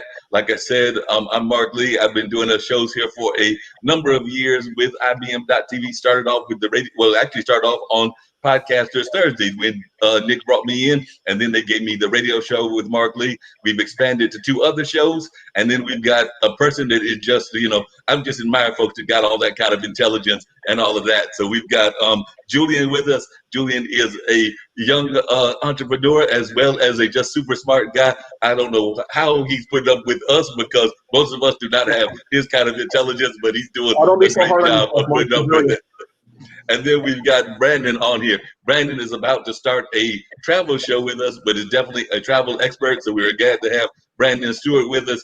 And then last but not least, my good friend from right here in Durham, North Carolina, Jacoby McDuffie. We've actually worked on a couple of things together. We actually did some events where we were both MCs at the Bull Durham Blues Festival because at one time, one of his relatives was involved in running that cultural arts center, and definitely have known him for a number of years. If any of you ever come to a Bull Durham's baseball game and you hear the voices of the pitchers, that is not Jacoby. But if you watch the contests that go on in the games, and those to me are very important because that's actually the fun of a baseball game, is the on the field antics that go on, and that is Jacoby that is commenting on those. So like I said, whether it's the running of the bull where you go and run against the mascot, or whether it's the sumo wrestling or some of the other things that they have done, that is what Jacoby is all about. So Jacoby, it's game hour and everything. So talk to us a little bit about what's going on in the game world and some of your reflections on that, and then we'll jump into this general conversation. Am I the only guy that's got microphone envy here? Because look at his microphone. I know. Look at Okay, wait. Time out, Jim. Just so you get this. Brandon is a professional podcaster. He has a professional mic. So is Jacoby. You are a patsa. So you don't have it. Okay, so as long as you know your place in the world, way down there, you're okay. Okay, bring it over to the pros who have real mics. Insecure, but then Jacoby shows up. yeah, because these guys are professionals. They know what they they're are professionals. doing. Jacoby's been doing it for a number of years. So for dummies. You're doing everything for dummies. Okay, so I got microphone for dummies. Julian's writing a book right now called Genius for Dummies. Okay, I don't know how that's going to work, but Julian, it'll be a best. I'll buy a copy. Julian, it'll be a bestseller because the thing is, I got it in. He sold 1 million copies. Some of the top grandmasters in the world, they put all these technical things. No one reads that stuff. But if you did Genius for Dummies, everybody would read it because they think they know they're a dummy, but maybe they could be a genius. Yeah, Jacoby, so talk to me what's going on in the gaming world, what's happening in the gaming world on today. Any new news that you want to share with us in the gaming world? So what's happening? I mean, in all honesty, I was entertained by the banter going back and forth about Genius for Dummies. Right, yeah, I was going to say, people are going to be, maybe they'll be surprised, maybe they'll be disappointed when they get to the end and they realize that geniuses are dummies. And yeah, maybe that could be the last. It's a matter of like improving yourself compared to how you were the day before, right? So most someone. So that's at the end of Chess for Dummies too. 1 million. Hey, think about Julien. 1 million copies. Even if you make $1 each, that's $1 million. I mean, that's not bad. So anyway, go on. Yeah, I'm going in for that. Entire, I guess, house. They won't give you $1 for a copy, though. You need a better negotiator, Jim. I can't help you that you can't negotiate $1 of a book. I mean, come on, Jim. We'll have to work on you. That brings up a good question. Are there any good games about negotiation? So what's a good negotiation game? Since we got Jacoby and he's a master of knowing about video games. So what's a good negotiation game? The best one you can think of, the best one I can think of, or the best couple, any simulation game like Civ 6 is phenomenal about negotiations. It's basically part of the basis of the game because you have to negotiate terms. If you want to give some horses, so somebody might be able to have horse knights before you have horse knights. And yeah, nuts. That Tropico is a great one. There are tons of negotiating games. One of the older games. Oh, one of my favorite games of all time. If you guys get a chance, try and look back and find it, because it is about the healthcare system. It's called Theme Hospital. It is a spoof of not really the healthcare system per se, but you still have to negotiate prices and hirings of people. But they have very random, outrageous diseases that you're having to cure, like bloaty head disease, where you have to take and pop somebody's head with because it's a giant balloon. You have invisibilitis. You have Elvisitis. I mean, just a ton of different ones. But there are a ton of negotiating games that are out there. What do you think of games like open universe games like Elite Dangerous or EVE Online, where players basically they can earn currency by doing things, and then the economies become so robust, people begin selling their in-game currency for real currency? What are your thoughts on that? That is honestly, that is the system from Fortnite all the way to Grand Theft Auto, all the way to Red Dead Redemption. I mean, that is the in-game currency system that is in there today. Mobile games do it, all of them. So a lot of the big AAA titles have gone free to play, have reduced price and gone to the loot box system, because you make more money that way. And because that first initial price is a big sticker shock for people, but they don't end up realizing how much they're paying on those in-game items that they're purchasing. For example, like Street Fighter, when you buy Street Fighter, it's like $30. But if you want the season pass, it's another $40. And you make a ton of money on that $40 because you're getting that. You're keeping that person around buying extra characters, and they're paying that $40 for those extra characters, or they pay $8 for a couple of characters. So yeah, Smash does it. Once they hook you in, they got you. Oh yes.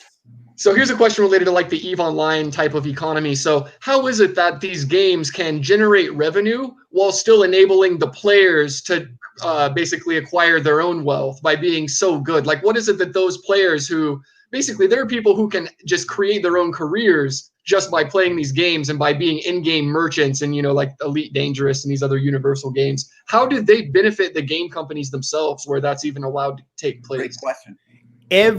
So if you use the analogy, because a lot of people don't understand the in-game currency thing, if you use the analogy of like LeBron James has his own shoes. LeBron James has his own shirts. He's what's called an influencer. So those major big time players that are doing those things inside the game are just like LeBron James, Giannis Antetokounmpo, Tom Brady, all these other big time individuals that they see as stars that they want to be, and they want to make money the same way they do. So people watch them. People play the game. They join, and then they sign up, and then they get their membership fee. Got it. So if you get a big time player to play a game, he brings a big time following. One of the reasons that Apex Legends did so well at the very beginning is because they paid people $60,000 on average just to play the game for an hour on their streaming site. So you have millions of people watching one person play for an hour. So now you have millions of people wanting to buy the game. So we just recently, a side tangent as another explanation. We just recently had a giant Rainbow Six tournament here right before everything shut down. That Rainbow Six tournament had Ubisoft heading it up. Ubisoft legitimately said that we don't care about losing that much money on the tournament by flying these people in. And this goes across the board, because even the guys at Blizzard sent me out their legal paperwork, to be able to do a tournament for like Overwatch or Hearthstone and stuff like that, a big money tournament. But they don't care about losing that little bit of money on that tournament, because they make it up on people purchasing the game, in-game currency or in-game items, and so on and so forth. So to get back to EVE Online, Grand Theft Auto, Red Dead, Fortnite, all of those games, when those big time streamers are making this money on the inside of the game, it's helping the game companies tremendously because you have tons of people watching those individuals and playing the game.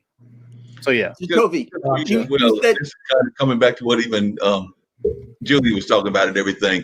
Glad that we've got our young visitor and everything. So glad to have the young visitor with us. But the question is, we got two folks that are known for investment on the panel with us today. That being Alexander Starr, and folks don't know it, but Jim Ede is also a master investor as well. So, Jacoby, is there a game company that you would consider as a good investment for the investors? And then I'm going to throw that to Alexander and Jim as well to see if they would even invest in gaming companies. But I'm curious, in your perception, if there's a company that you think is a good investment from a gaming perspective. So, I mean, that's tough to look at because your small time game companies, there are a lot of them out there that, for example, there's a game that just came out, Fall Guys. We talked about it a little bit last week. Fall Guys is from a small company. It's a very small company that created this game that is now watched and played by millions. It's one of the top games being streamed. So investing in a video game company, one, is big, but the tough part is that it is a tougher crapshoot than even investing in the stock market itself, because you're having to figure out what is going to strike gold. People thought when Fortnite originally came out, Fortnite was a garbage game. Hands down, nobody wanted it. Nobody wanted to play it because it felt like a ripoff of a couple of other games. The whole point was kind of ridiculous. The storyline didn't make any sense because, oh, yeah, you have these alien zombies and you're having to protect people in a town. Okay, there's a run-of-the-mill storyline that nobody cares about. The graphics, it looked like an old a couple of other games, and nobody was really on it. PUBG, Player Unknown Battleground, came out. That had been out for a little bit, but it had been dominating the battle royale market. And of course, PUBG is it runs on the Unreal Engine. It's created it was a Japanese company that had created the game, and it was dominating the market. Then Epic decided, hey, look, we got this game. It's kind of fun for us, but it's kind of, let's just throw this update patch to it. And that battle royale took off. That battle royale is the number one battle royale game that everybody is copying right now. From RPGs are even copying it. There was a free role-playing game that I found the other day that you were a knight and you had to go around on this map similar to Fortnite, and you had to be the last one alive using magic and everything else. It was it's a ridiculous concept, but it's what the gaming community is following now. So the crapshoot of, hey, this game might strike gold is tough. It's good. It's definitely you can find different games to invest in, and it's tough, and you'll make some money. And it's the same thing in the market that I'm doing. I mean, I'll admit the trying to build gaming ecosystems, and helping out the community and all the other stuff. It's tough. It's tough also to find investment, because a lot about investment, and Alexander and Jim, you guys can tell me, is about making money.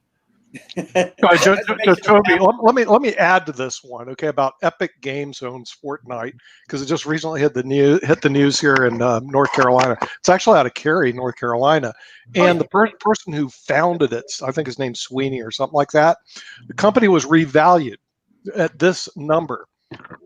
Alexander Starr, get ready for this number: $17.6 billion, not million. Epic Games and Cary, $17.6 billion off of a bloody mistake called Epic Games or Fortnite. So what Jacoby is talking about is just astronomical. I mean, that valuation, I fell out of my chair. It made the founder perhaps the richest person in North Carolina, with a net worth exceeding 8.7 billion, which is actually Jim Goodnight and his friend Saul, who founded SAS Systems, which is actually a huge company in the Cary area, Cary, North Carolina. But Epic Games, which Jatovi's talking about, $17.6 billion. And the crazy part about it, I mean, to touch in on what Epic did. So Epic, the thing that Epic did, Fortnite is part of their moneymaker. As they really came in when Cliff Bleszinski, that's one of the other moneymakers that they have. There was a guy named Cliff Bleszinski that worked for him. He made Jazz the Jackrabbit, but then struck gold again by a game called Gears of War. That took off and took the world by storm. That used to be another big time moneymaker. Before that, it was what Epic really makes their money off of is what people use to create the game, which is a game engine. And their engine is called the Unreal Engine. That Unreal Engine is used on a good 40 to 50% of the games on the market right now, hands down. I mean, it's from Street Fighter to, of course, there was, I think even Civilization uses it. But either way, they have a ton of developers that use their engine. And when they sell a game, they have to pay for the engine. And of course, they're paying Epic. So, of course, Epic makes money hand over fist. That kind of investment is tough to find. However, and then if you look into the esports market, Overwatch, when Overwatch came out, that was another one that struck gold for Blizzard. When they created that esports, the esports league that they have, the Overwatch League, entry into the Overwatch League was $30 million initially. Overwatch came out in 2016. 2017, you had to pay $30 million just to get a team into the Overwatch League. 2018, you have to pay $60 million just to get a team. So a 50% jump in just that team value. But again, you have to make money off of that. So there's a lot of extra investment. Investing into a team, it's another gamble. Investing into an organization building around esports, it's a tough market. It's a tough market. I'm not going to lie. I mean, you can make money. Tons of people have, because the industry itself, for example, you can go to one of the industry leading groups that tracks the whole market is if you go to Newzoo, I think it's newzoo.com or .org, one of them. But Newzoo is one of the great resources to follow the whole esports industry. They have tracked how the esports in like 2017 was making $696 million. Then it went in 2018 to 906 million. Then it's supposed to cross $1 billion and so on and so forth. It's jumping at close to a 30 and 40% clip on the esports market alone. The video game industry is the bigger behemoth.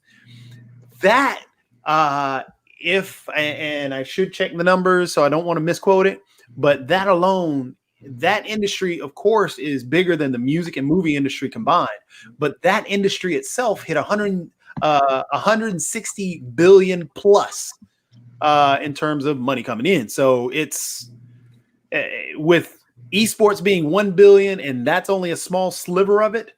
The growth market on the esports world is just nuts, because it's a part of that huge $160 billion behemoth.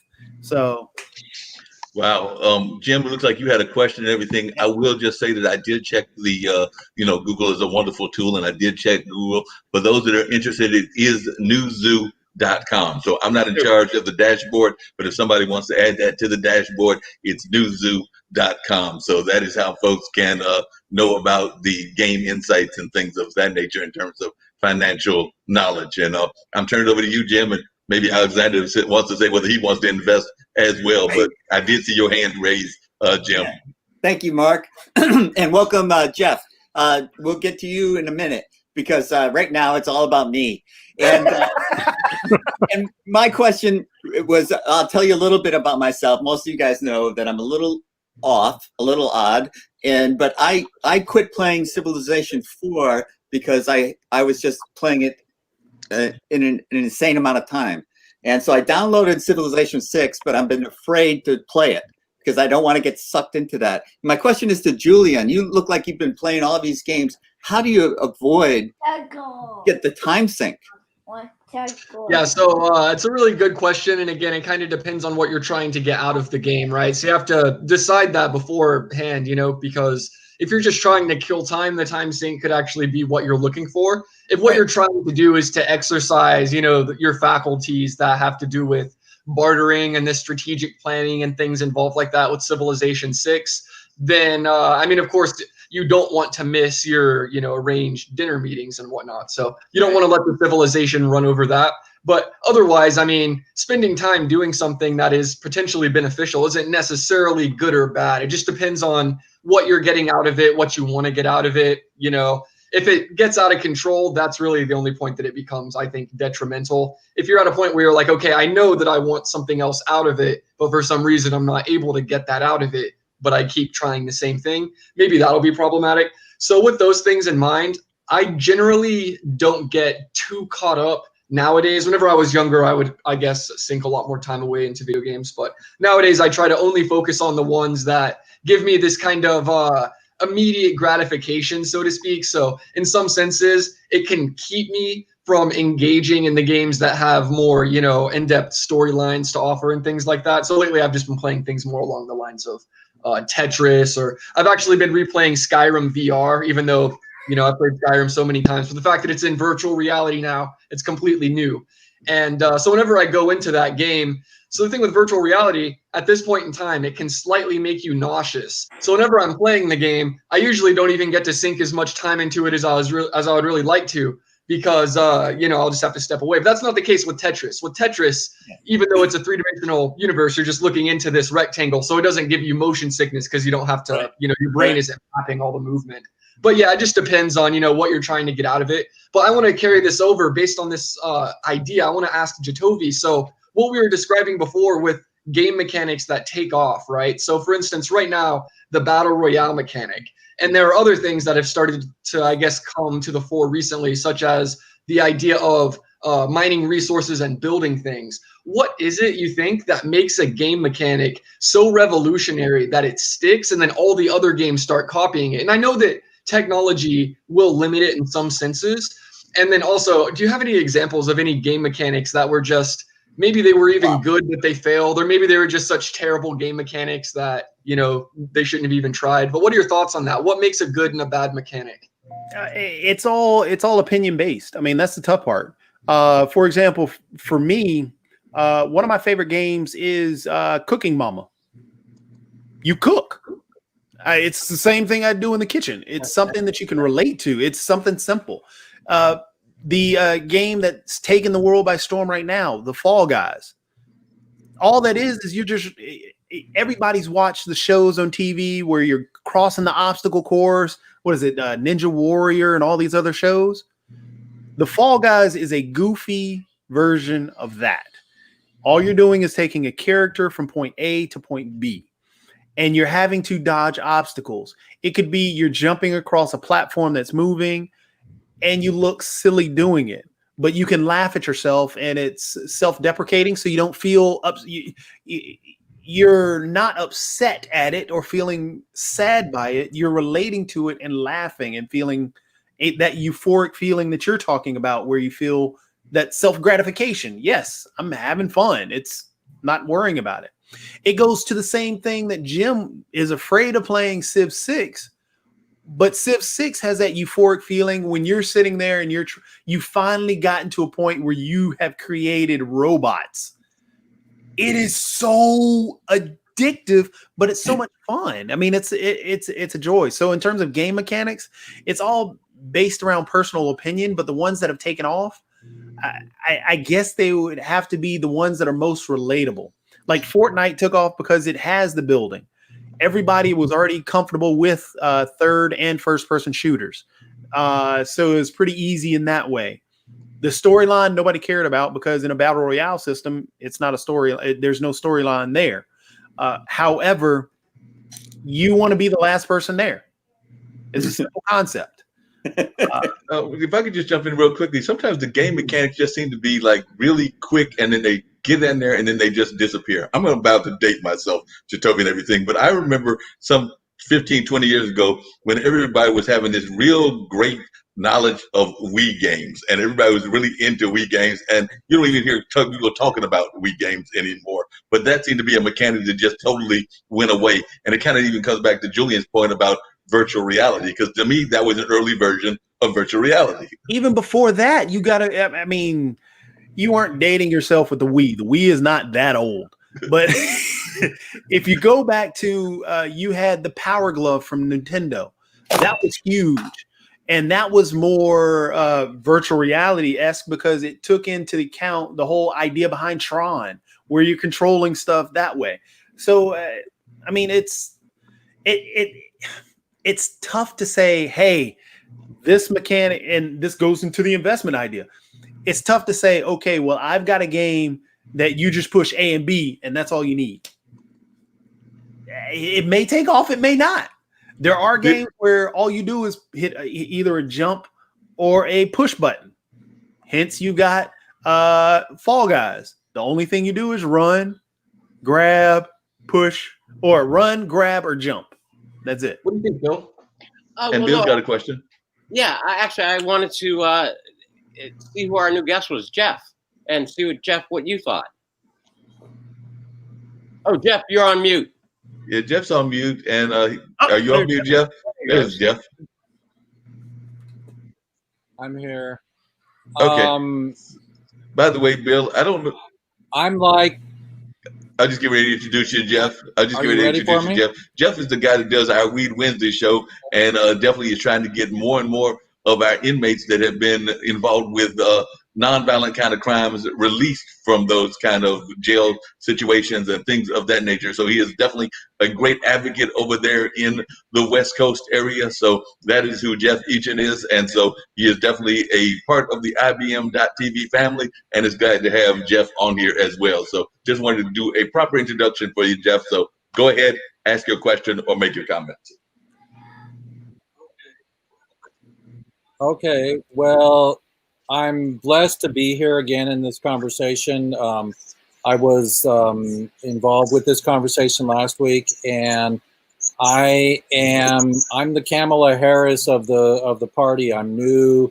I'm a let's see, I'm a minority for the things that I believe in and that I care for.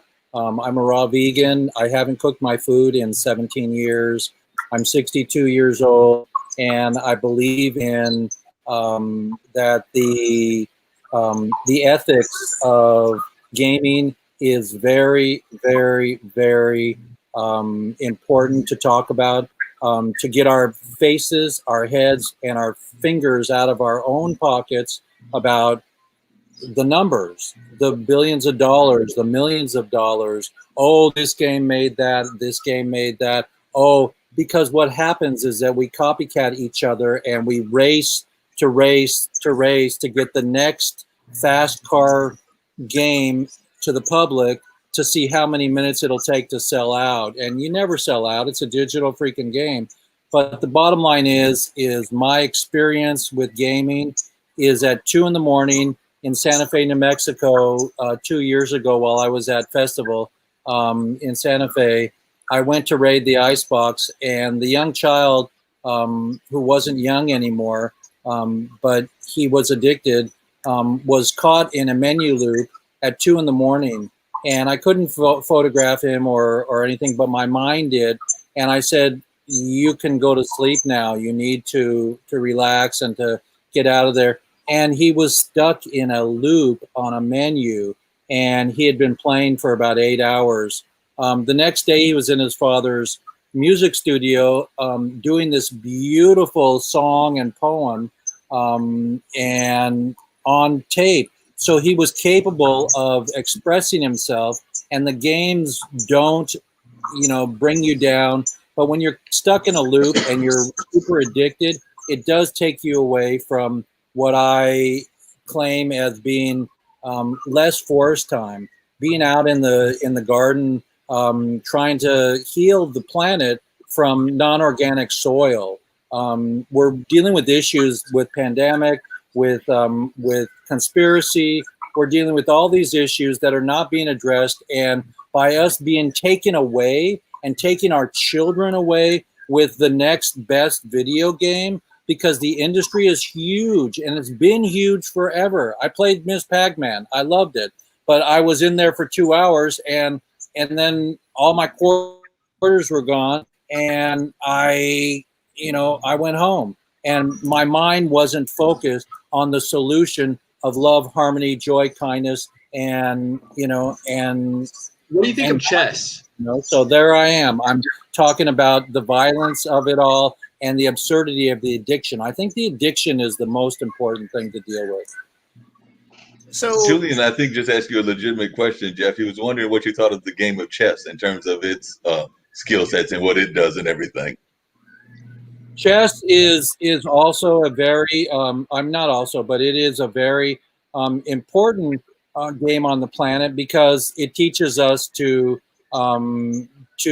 be together on one board. And it's also now that we're in pandemic, it's different, and it's different online. But as a child, I grew up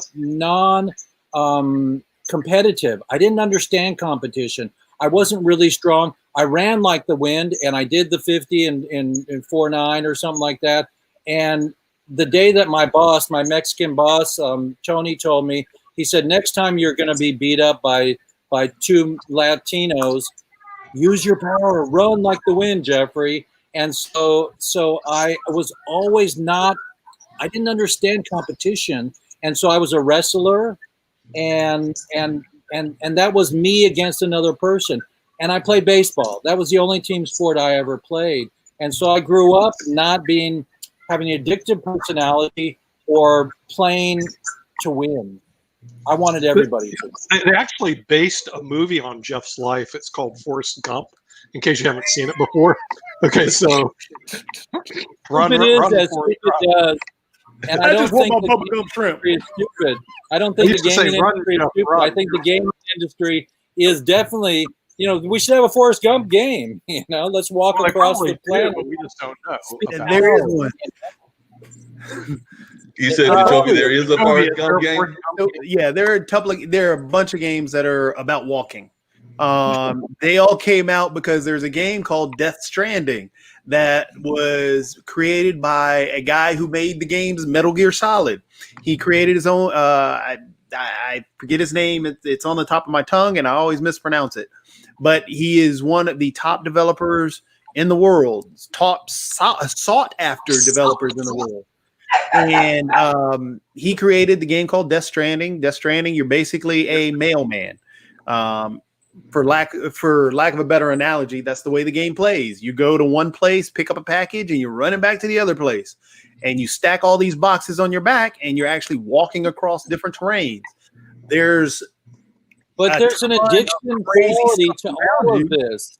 There's an addiction quality to all of this, to the goal. And the goal should be me going to the garden and giving nutrients to my tomato plants. Yeah, but argumentatively, Jacoby, couldn't you take a list of games and create a very good educational background from that, a good curriculum using games? Exactly. That's the thing that I think that we're missing every time that we try and say, well, all games are violent and they should never be played. We're missing the fact that these games have a huge educational component to them. For example, when Notre Dame had caught on fire and was burning down, they went to a game called Assassin's Creed to actually get that developer, because they had created on the end. But that game itself is all about education and history, and they had a perfect model of Notre Dame. And they use that model to help rebuild Notre Dame. So we forget that our time has passed. We are the adults now. We see things differently. Did you see what happened yesterday? 25. But even though I watch cartoons now, but yes, kids these days like these games. And if we don't talk to them and understand the games that they're playing, all we're doing is talking to a wall, and they're going to ignore things that we're talking about. But if we engage them via the video game, let them understand that, okay, well, you're playing I keep going back to the reference of Grand Theft Auto because they mapped out, for example, a game called Vice City that was Miami. So you can actually go and tell people, hey, look, these are the streets of Miami. You can actually drive those roads and figure out different places. It's wild what they're able to do with technology and the mapping of the video games. I want to interject one thing. So that this brings to mind. So as you guys might know, I do software development by my trade. So whenever I was in college, we had this thing called the Capstone Project, which was basically the biggest project, so to speak. And you spent a few semesters on it, and there was like a competition at the end. So what my group actually worked on, so we made a game, or at least I should say we started making a game. We only really made the demo of it, but it's this game called Francophone. And what the premise basically was realizing, like, okay, whenever people become caught up and just enraptured in whatever media they're engaging with, they end up automatically, intrinsically learning the things related to that culture without putting in any effort. So for instance, people who read a lot of Harry Potter, they might be able to list off a bunch of Harry Potter spells. Whereas if they had never read Harry Potter and you had just gone up to them arbitrarily and been like, hey, I would like for you to try and memorize this list of Harry Potter spells, you might actually be met with some resistance, or at least it might not be as easy for them to learn that. So what we thought was, okay, we'll make a game. We called it Francophone. And what it was is you're a wizard, and you learn French words, and those words are actually spells in the game. So it's like you're a Francophone. You're one of those magic people that's able to use these words of power, so to speak. I mean, that's Skyrim terminology. It's not what it's called in the game. But, and it's like, and you have this spell book, and the spell book is just a dictionary. And, it's like in order to learn how to use the word, they have to learn how to pronounce the words and things like this. So it's an idea that I really wish more game companies would take off with, because the lady who thought of it, one of my group members, I thought it was absolutely brilliant. And as soon as she said it, I was like, yes, that's absolutely what we're doing. What do you think about that? Do you think that's something that could become one of those mechanics that does catch on? Because as far as I can tell, it's almost like free learning. It's like you're playing your game, but during the time sink, you come out of it with some kind of unexpected benefit. Yeah. No, so it's not a mechanic that I think that would catch on, but I think just like with Assassin's Creed, how it's an added part of the game, how you were just talking about, well, you learn Harry Potter, if you read a lot of Harry Potter, you learn Harry Potter, you learn the phrases, so on and so forth. That's the same thing with Assassin's Creed and some of these other games. What they do is add in these historical facts. And for example, even in Civ 6, you open up different areas of the map. And as you're exploring the areas of the map, you learn about natural wonders of the world that pop up that are part of history and part of reality, but they're also part of the game. So that's where I think that education portion, which it's being done in a lot of games, but if it's a direct, hey, let's learn French and those are the spells, some of the games actually do that, but it's not in like your Fortnites. But yeah, I was gonna bring up one other thing too, and everything. Great point that you made, Jacoby. But one of the things I wanted to bring in one of our other panelists, because he's been over there sitting very quiet and everything. But I want to hear what Sasha's take on things was, because one conversation we had earlier was we were talking about the gamification of chess and how chess has become more of this kind of like video game version of chess. And it seems like that, if I don't want to speak words that may not be true in the way he thinks about it, but I got the impression that Alexander was not a big fan of that. So I just wanted to know your take on that, and I'd like to hear from Alexander as to whether he plays any video games. And am I correct in saying that you are not a big fan of the video game versions of chess, that you prefer the more traditional versions of chess? First of all, I must confess that in my younger years, I was a great player in a Pac-Man. And I remember very well my trip to Hawaii for vacation with my wife in 80s. And there was an outlet which we were going after dinner. We had ice cream and we played Pac-Man probably for 3 hours non-stop. So the video games are not total foreign to me. I just think that your time and energy are much better spent on, if not chess, at least on the stock market investing, because it's also very competitive, same as games, same as chess. But that's where we compete with the world's best, period. And you either learn how to swim or you will go down down the water and you'll be killed. So you really have to involve your intellect, all your uh, recognition of patterns. There are so many things that you have to bring to the table, and all these games also require that. They require recognition of patterns. They do require all your intelligence, but results. The results is you spend few hours here and there, and then you go lie in your bed, and then your mother will give you macaroni and cheese and some lemonade, maybe, maybe not. And it's in my opinion, there's no doubts about that. That if you spend the same hours and energy in the stock market, you'll have way much better results for yourself, for your family, for your friends than playing video games. I'm sorry to say, except it's a puck. Assuming you don't sink super hard. So, just a touch. I agree, but I also disagree. Okay. The reason being, Alexander, how you love chess, and are able to see moves ahead. A lot of these same gamers do the same. It's just, it goes back to what we grew up on and what we get used to. Being familiar with Pac-Man and playing Pac-Man and chess and falling in love with chess is the same way that some people fell in love with, Farmville or Civilization 6 or Homeworld, because they see things in these games that you see in chess.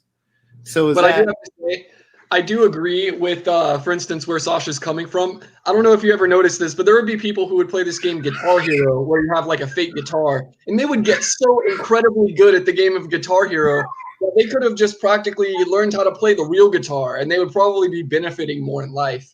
So I have one question. But you know what's the fundamental difference between Pac-Man and chess? I'll tell you what. There are a lot of companies, especially financial companies like Bankers Trust, for example, in the 90s, that they were hiring dozens of grandmasters and masters too, to be involved in financial transactions, especially currency trading, stock trading, and so on. But I never heard that the Pac-Man specialists would be hired by investment companies. But if you take that same, the games themselves, the advancement in them, for example, Julien brings up that players of League of Legends have an extremely high IQ. Those dominant players of that. I mean, you have tons of games that are now more advanced than your Pac-Mans, your Defenders, Pitfalls, so on and so on down the line. Oh, I thought that you would include chess as well. Oh yeah, you have the digital chess, and a lot of these games are based on chess because the basis of it is a lot of strategy. And if I could add to that, and I want to hear Jacoby's check on this, but I'm thinking that some of the things that we had that even are being used by, say, the scientists, being used as they're doing COVID research, being used by some of our great minds, actually came out of the game world, whether that was like virtual reality or some of the other things, they actually started in the gaming world. Am I correct in saying that? You are correct. One of the cool things when Microsoft came out with the Xbox, and it had, well, the Xbox had the Kinect sensor in it. There were people, there were doctors trying to use that for surgeries or trying to use that for exploration. So the gaming world has a lot to offer, especially now due to the technology that is there. It's no longer your Pac-Mans. And that's why a lot of the gamers today, they want people to understand that they are not the individuals sitting sitting around wasting their lives away. I mean, tons of them are actually making a lot of money in just playing video games. You have kids online. There's you have kids. Let me see. Let me pull this up real quick. You have some of your top streamers. There's 10 of your top female streamers have over 3.1 million followers. That means they're taking home easily $100,000 every year. They would not be able to do that in the stock market. They couldn't play the stock market the same way because they don't see or feel the stock market the same way. Being able to speak to these kids in a way that in a place where they enjoy is where they learn. And just how Julien was offering the French in a video game, beautiful idea. And I'm sure that there are games out there that have that, because you have gamers that designed the Notre Dame in Assassin's Creed, which they had to use, and they didn't use a chess player to create that or a stock market player to create that. They used a game developer to recreate Notre Dame when it was burned down. So we have to understand that there is such a huge educational value to these games. And yes, there is violence in some games and some take it way too far. There's no argument there. But the thing is, we have to understand that just because Fortnite is a third-person shooter, that doesn't devalue the game. That just makes us have to understand that there is a building component in Fortnite that is similar to a strategic move in chess, where I have to guess 5 moves ahead. What is this guy going to do when he comes over the hill? Will I see him first? And do I have to build around myself? Do I build an actual doorway where I can escape before he comes and gets me? Or do I have to go up top so I can see everybody else? So you have to be, I know Jeff hates hearing it, but Jeff is struggling, as you can see with this one. I mean, we have to be able to speak to him, because we have to be able to speak to kids and understand it's not going away. Can I chime in? Of course you can, Jeff. Yeah. We know you're struggling with this one. I'm disgusted with the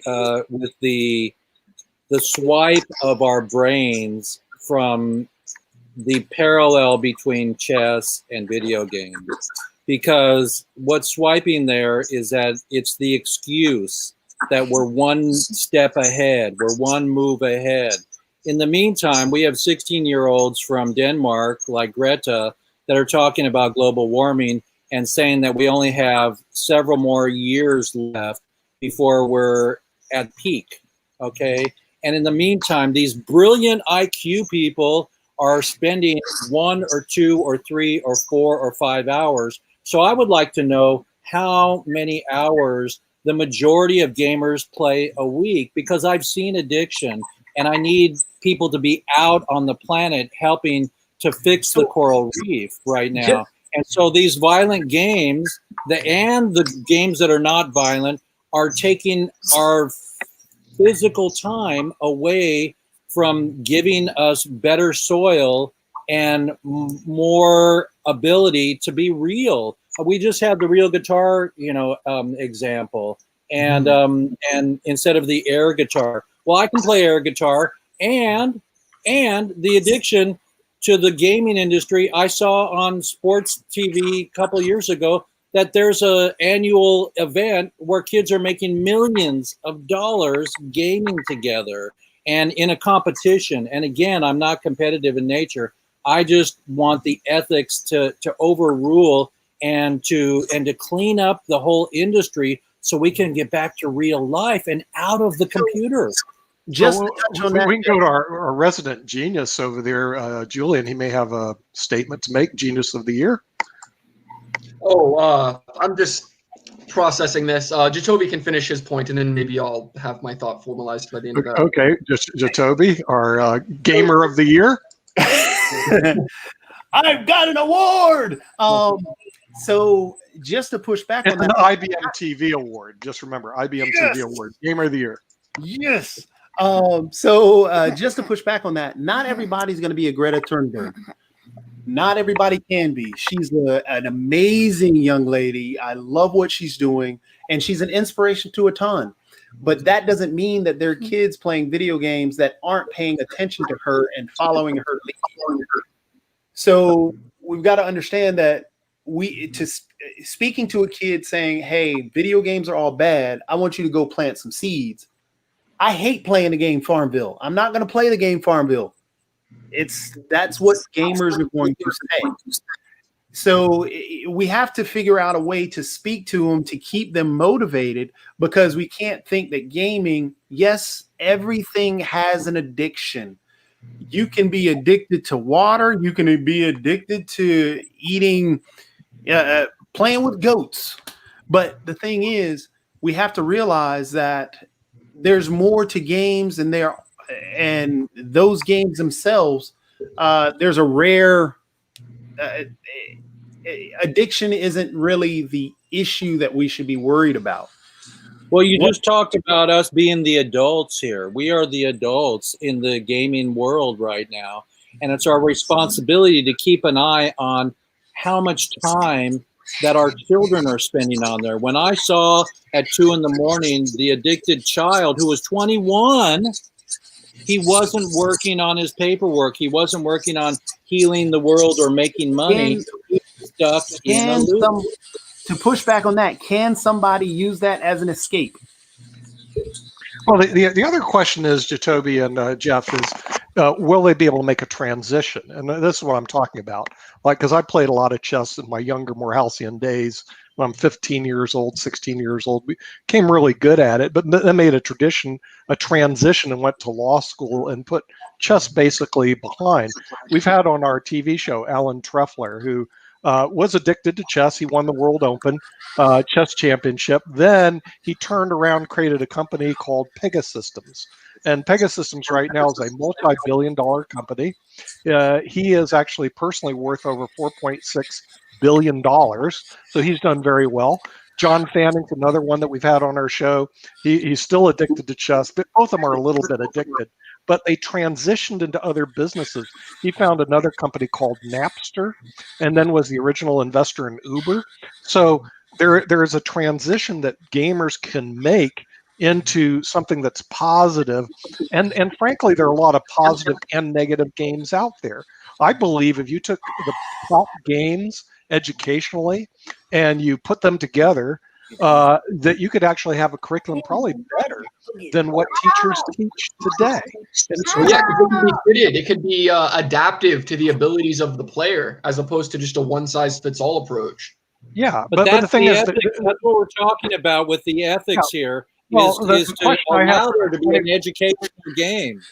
Yeah, there are some really good educational games out there, Jeff. And my question to the 21-year-old is, what were they playing? Because they could play some games that could be extremely educational and get addicted to them, or they could play some games like chess, which is kind of a waste of time, but it's a lot of fun.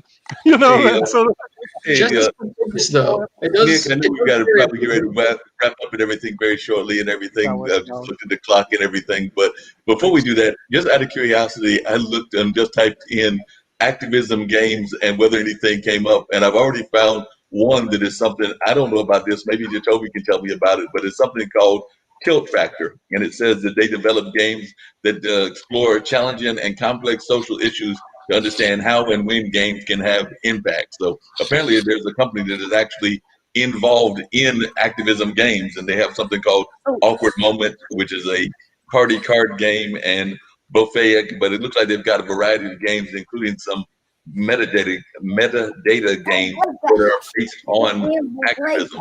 Like I said, that was just one company that I pulled up. There are probably other companies like that are geared toward the activism space. So there are games that are in every aspect, that deal with every aspect of our lives. Island Saver is about, I brought that up before. It's one of the greatest games out there. Kids would love to play it, but kids aren't going to play it as much, sadly. But it teaches about, recycling, banking, and other stuff out there, cleaning the planet. But the thing is, again, it would be seen as a violent video game because you're actually taking something and using a squirt gun to squirt stuff down.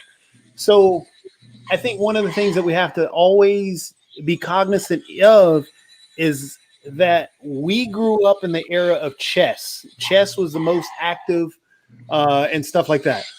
Video games these days are different. They're seen as artwork. They're seen as part of these individuals' lives. Yes, we may have played chess for hours and then done this, or we played checkers or played Go or played whatever. But we have to realize that the video games today are what we saw as chess then, or what we saw. So we have to be able to speak on those terms and speak there and teach from that point, rather than saying you should play this because that's really not what I like. No, that makes a lot of sense. And just to add to that topic and everything, and I just, like I said, I pulled up the website. I don't have the dashboards. I can put it up to everybody can see it, but it also says that, and this look like games that could be right from this day and time that we're in, because one of their games it says is Pox Save the People, a board game and iPad app that helps players understand the concept of herd immunity through vaccination, and MicroGovs, a card game developed for the Minister of Health of Rwanda to improve rates of hand washing among youth, both at home and abroad. So if those games don't sound like they could come right from the age of coronavirus, I don't know what could. A powerful tool, and we're at the hour, so I guess we're going to thank our panelists for IBM TV, and also thank everybody for watching IBM TV. We even have our own addictive following group on IBM TV, believe it or not, around the world. So we would like to thank everybody for watching IBM TV, and we'll be on tomorrow with Medical Friday with our doctors from around the world, and of course our other shows that take place there. But thank everybody for going, because we're at the hour.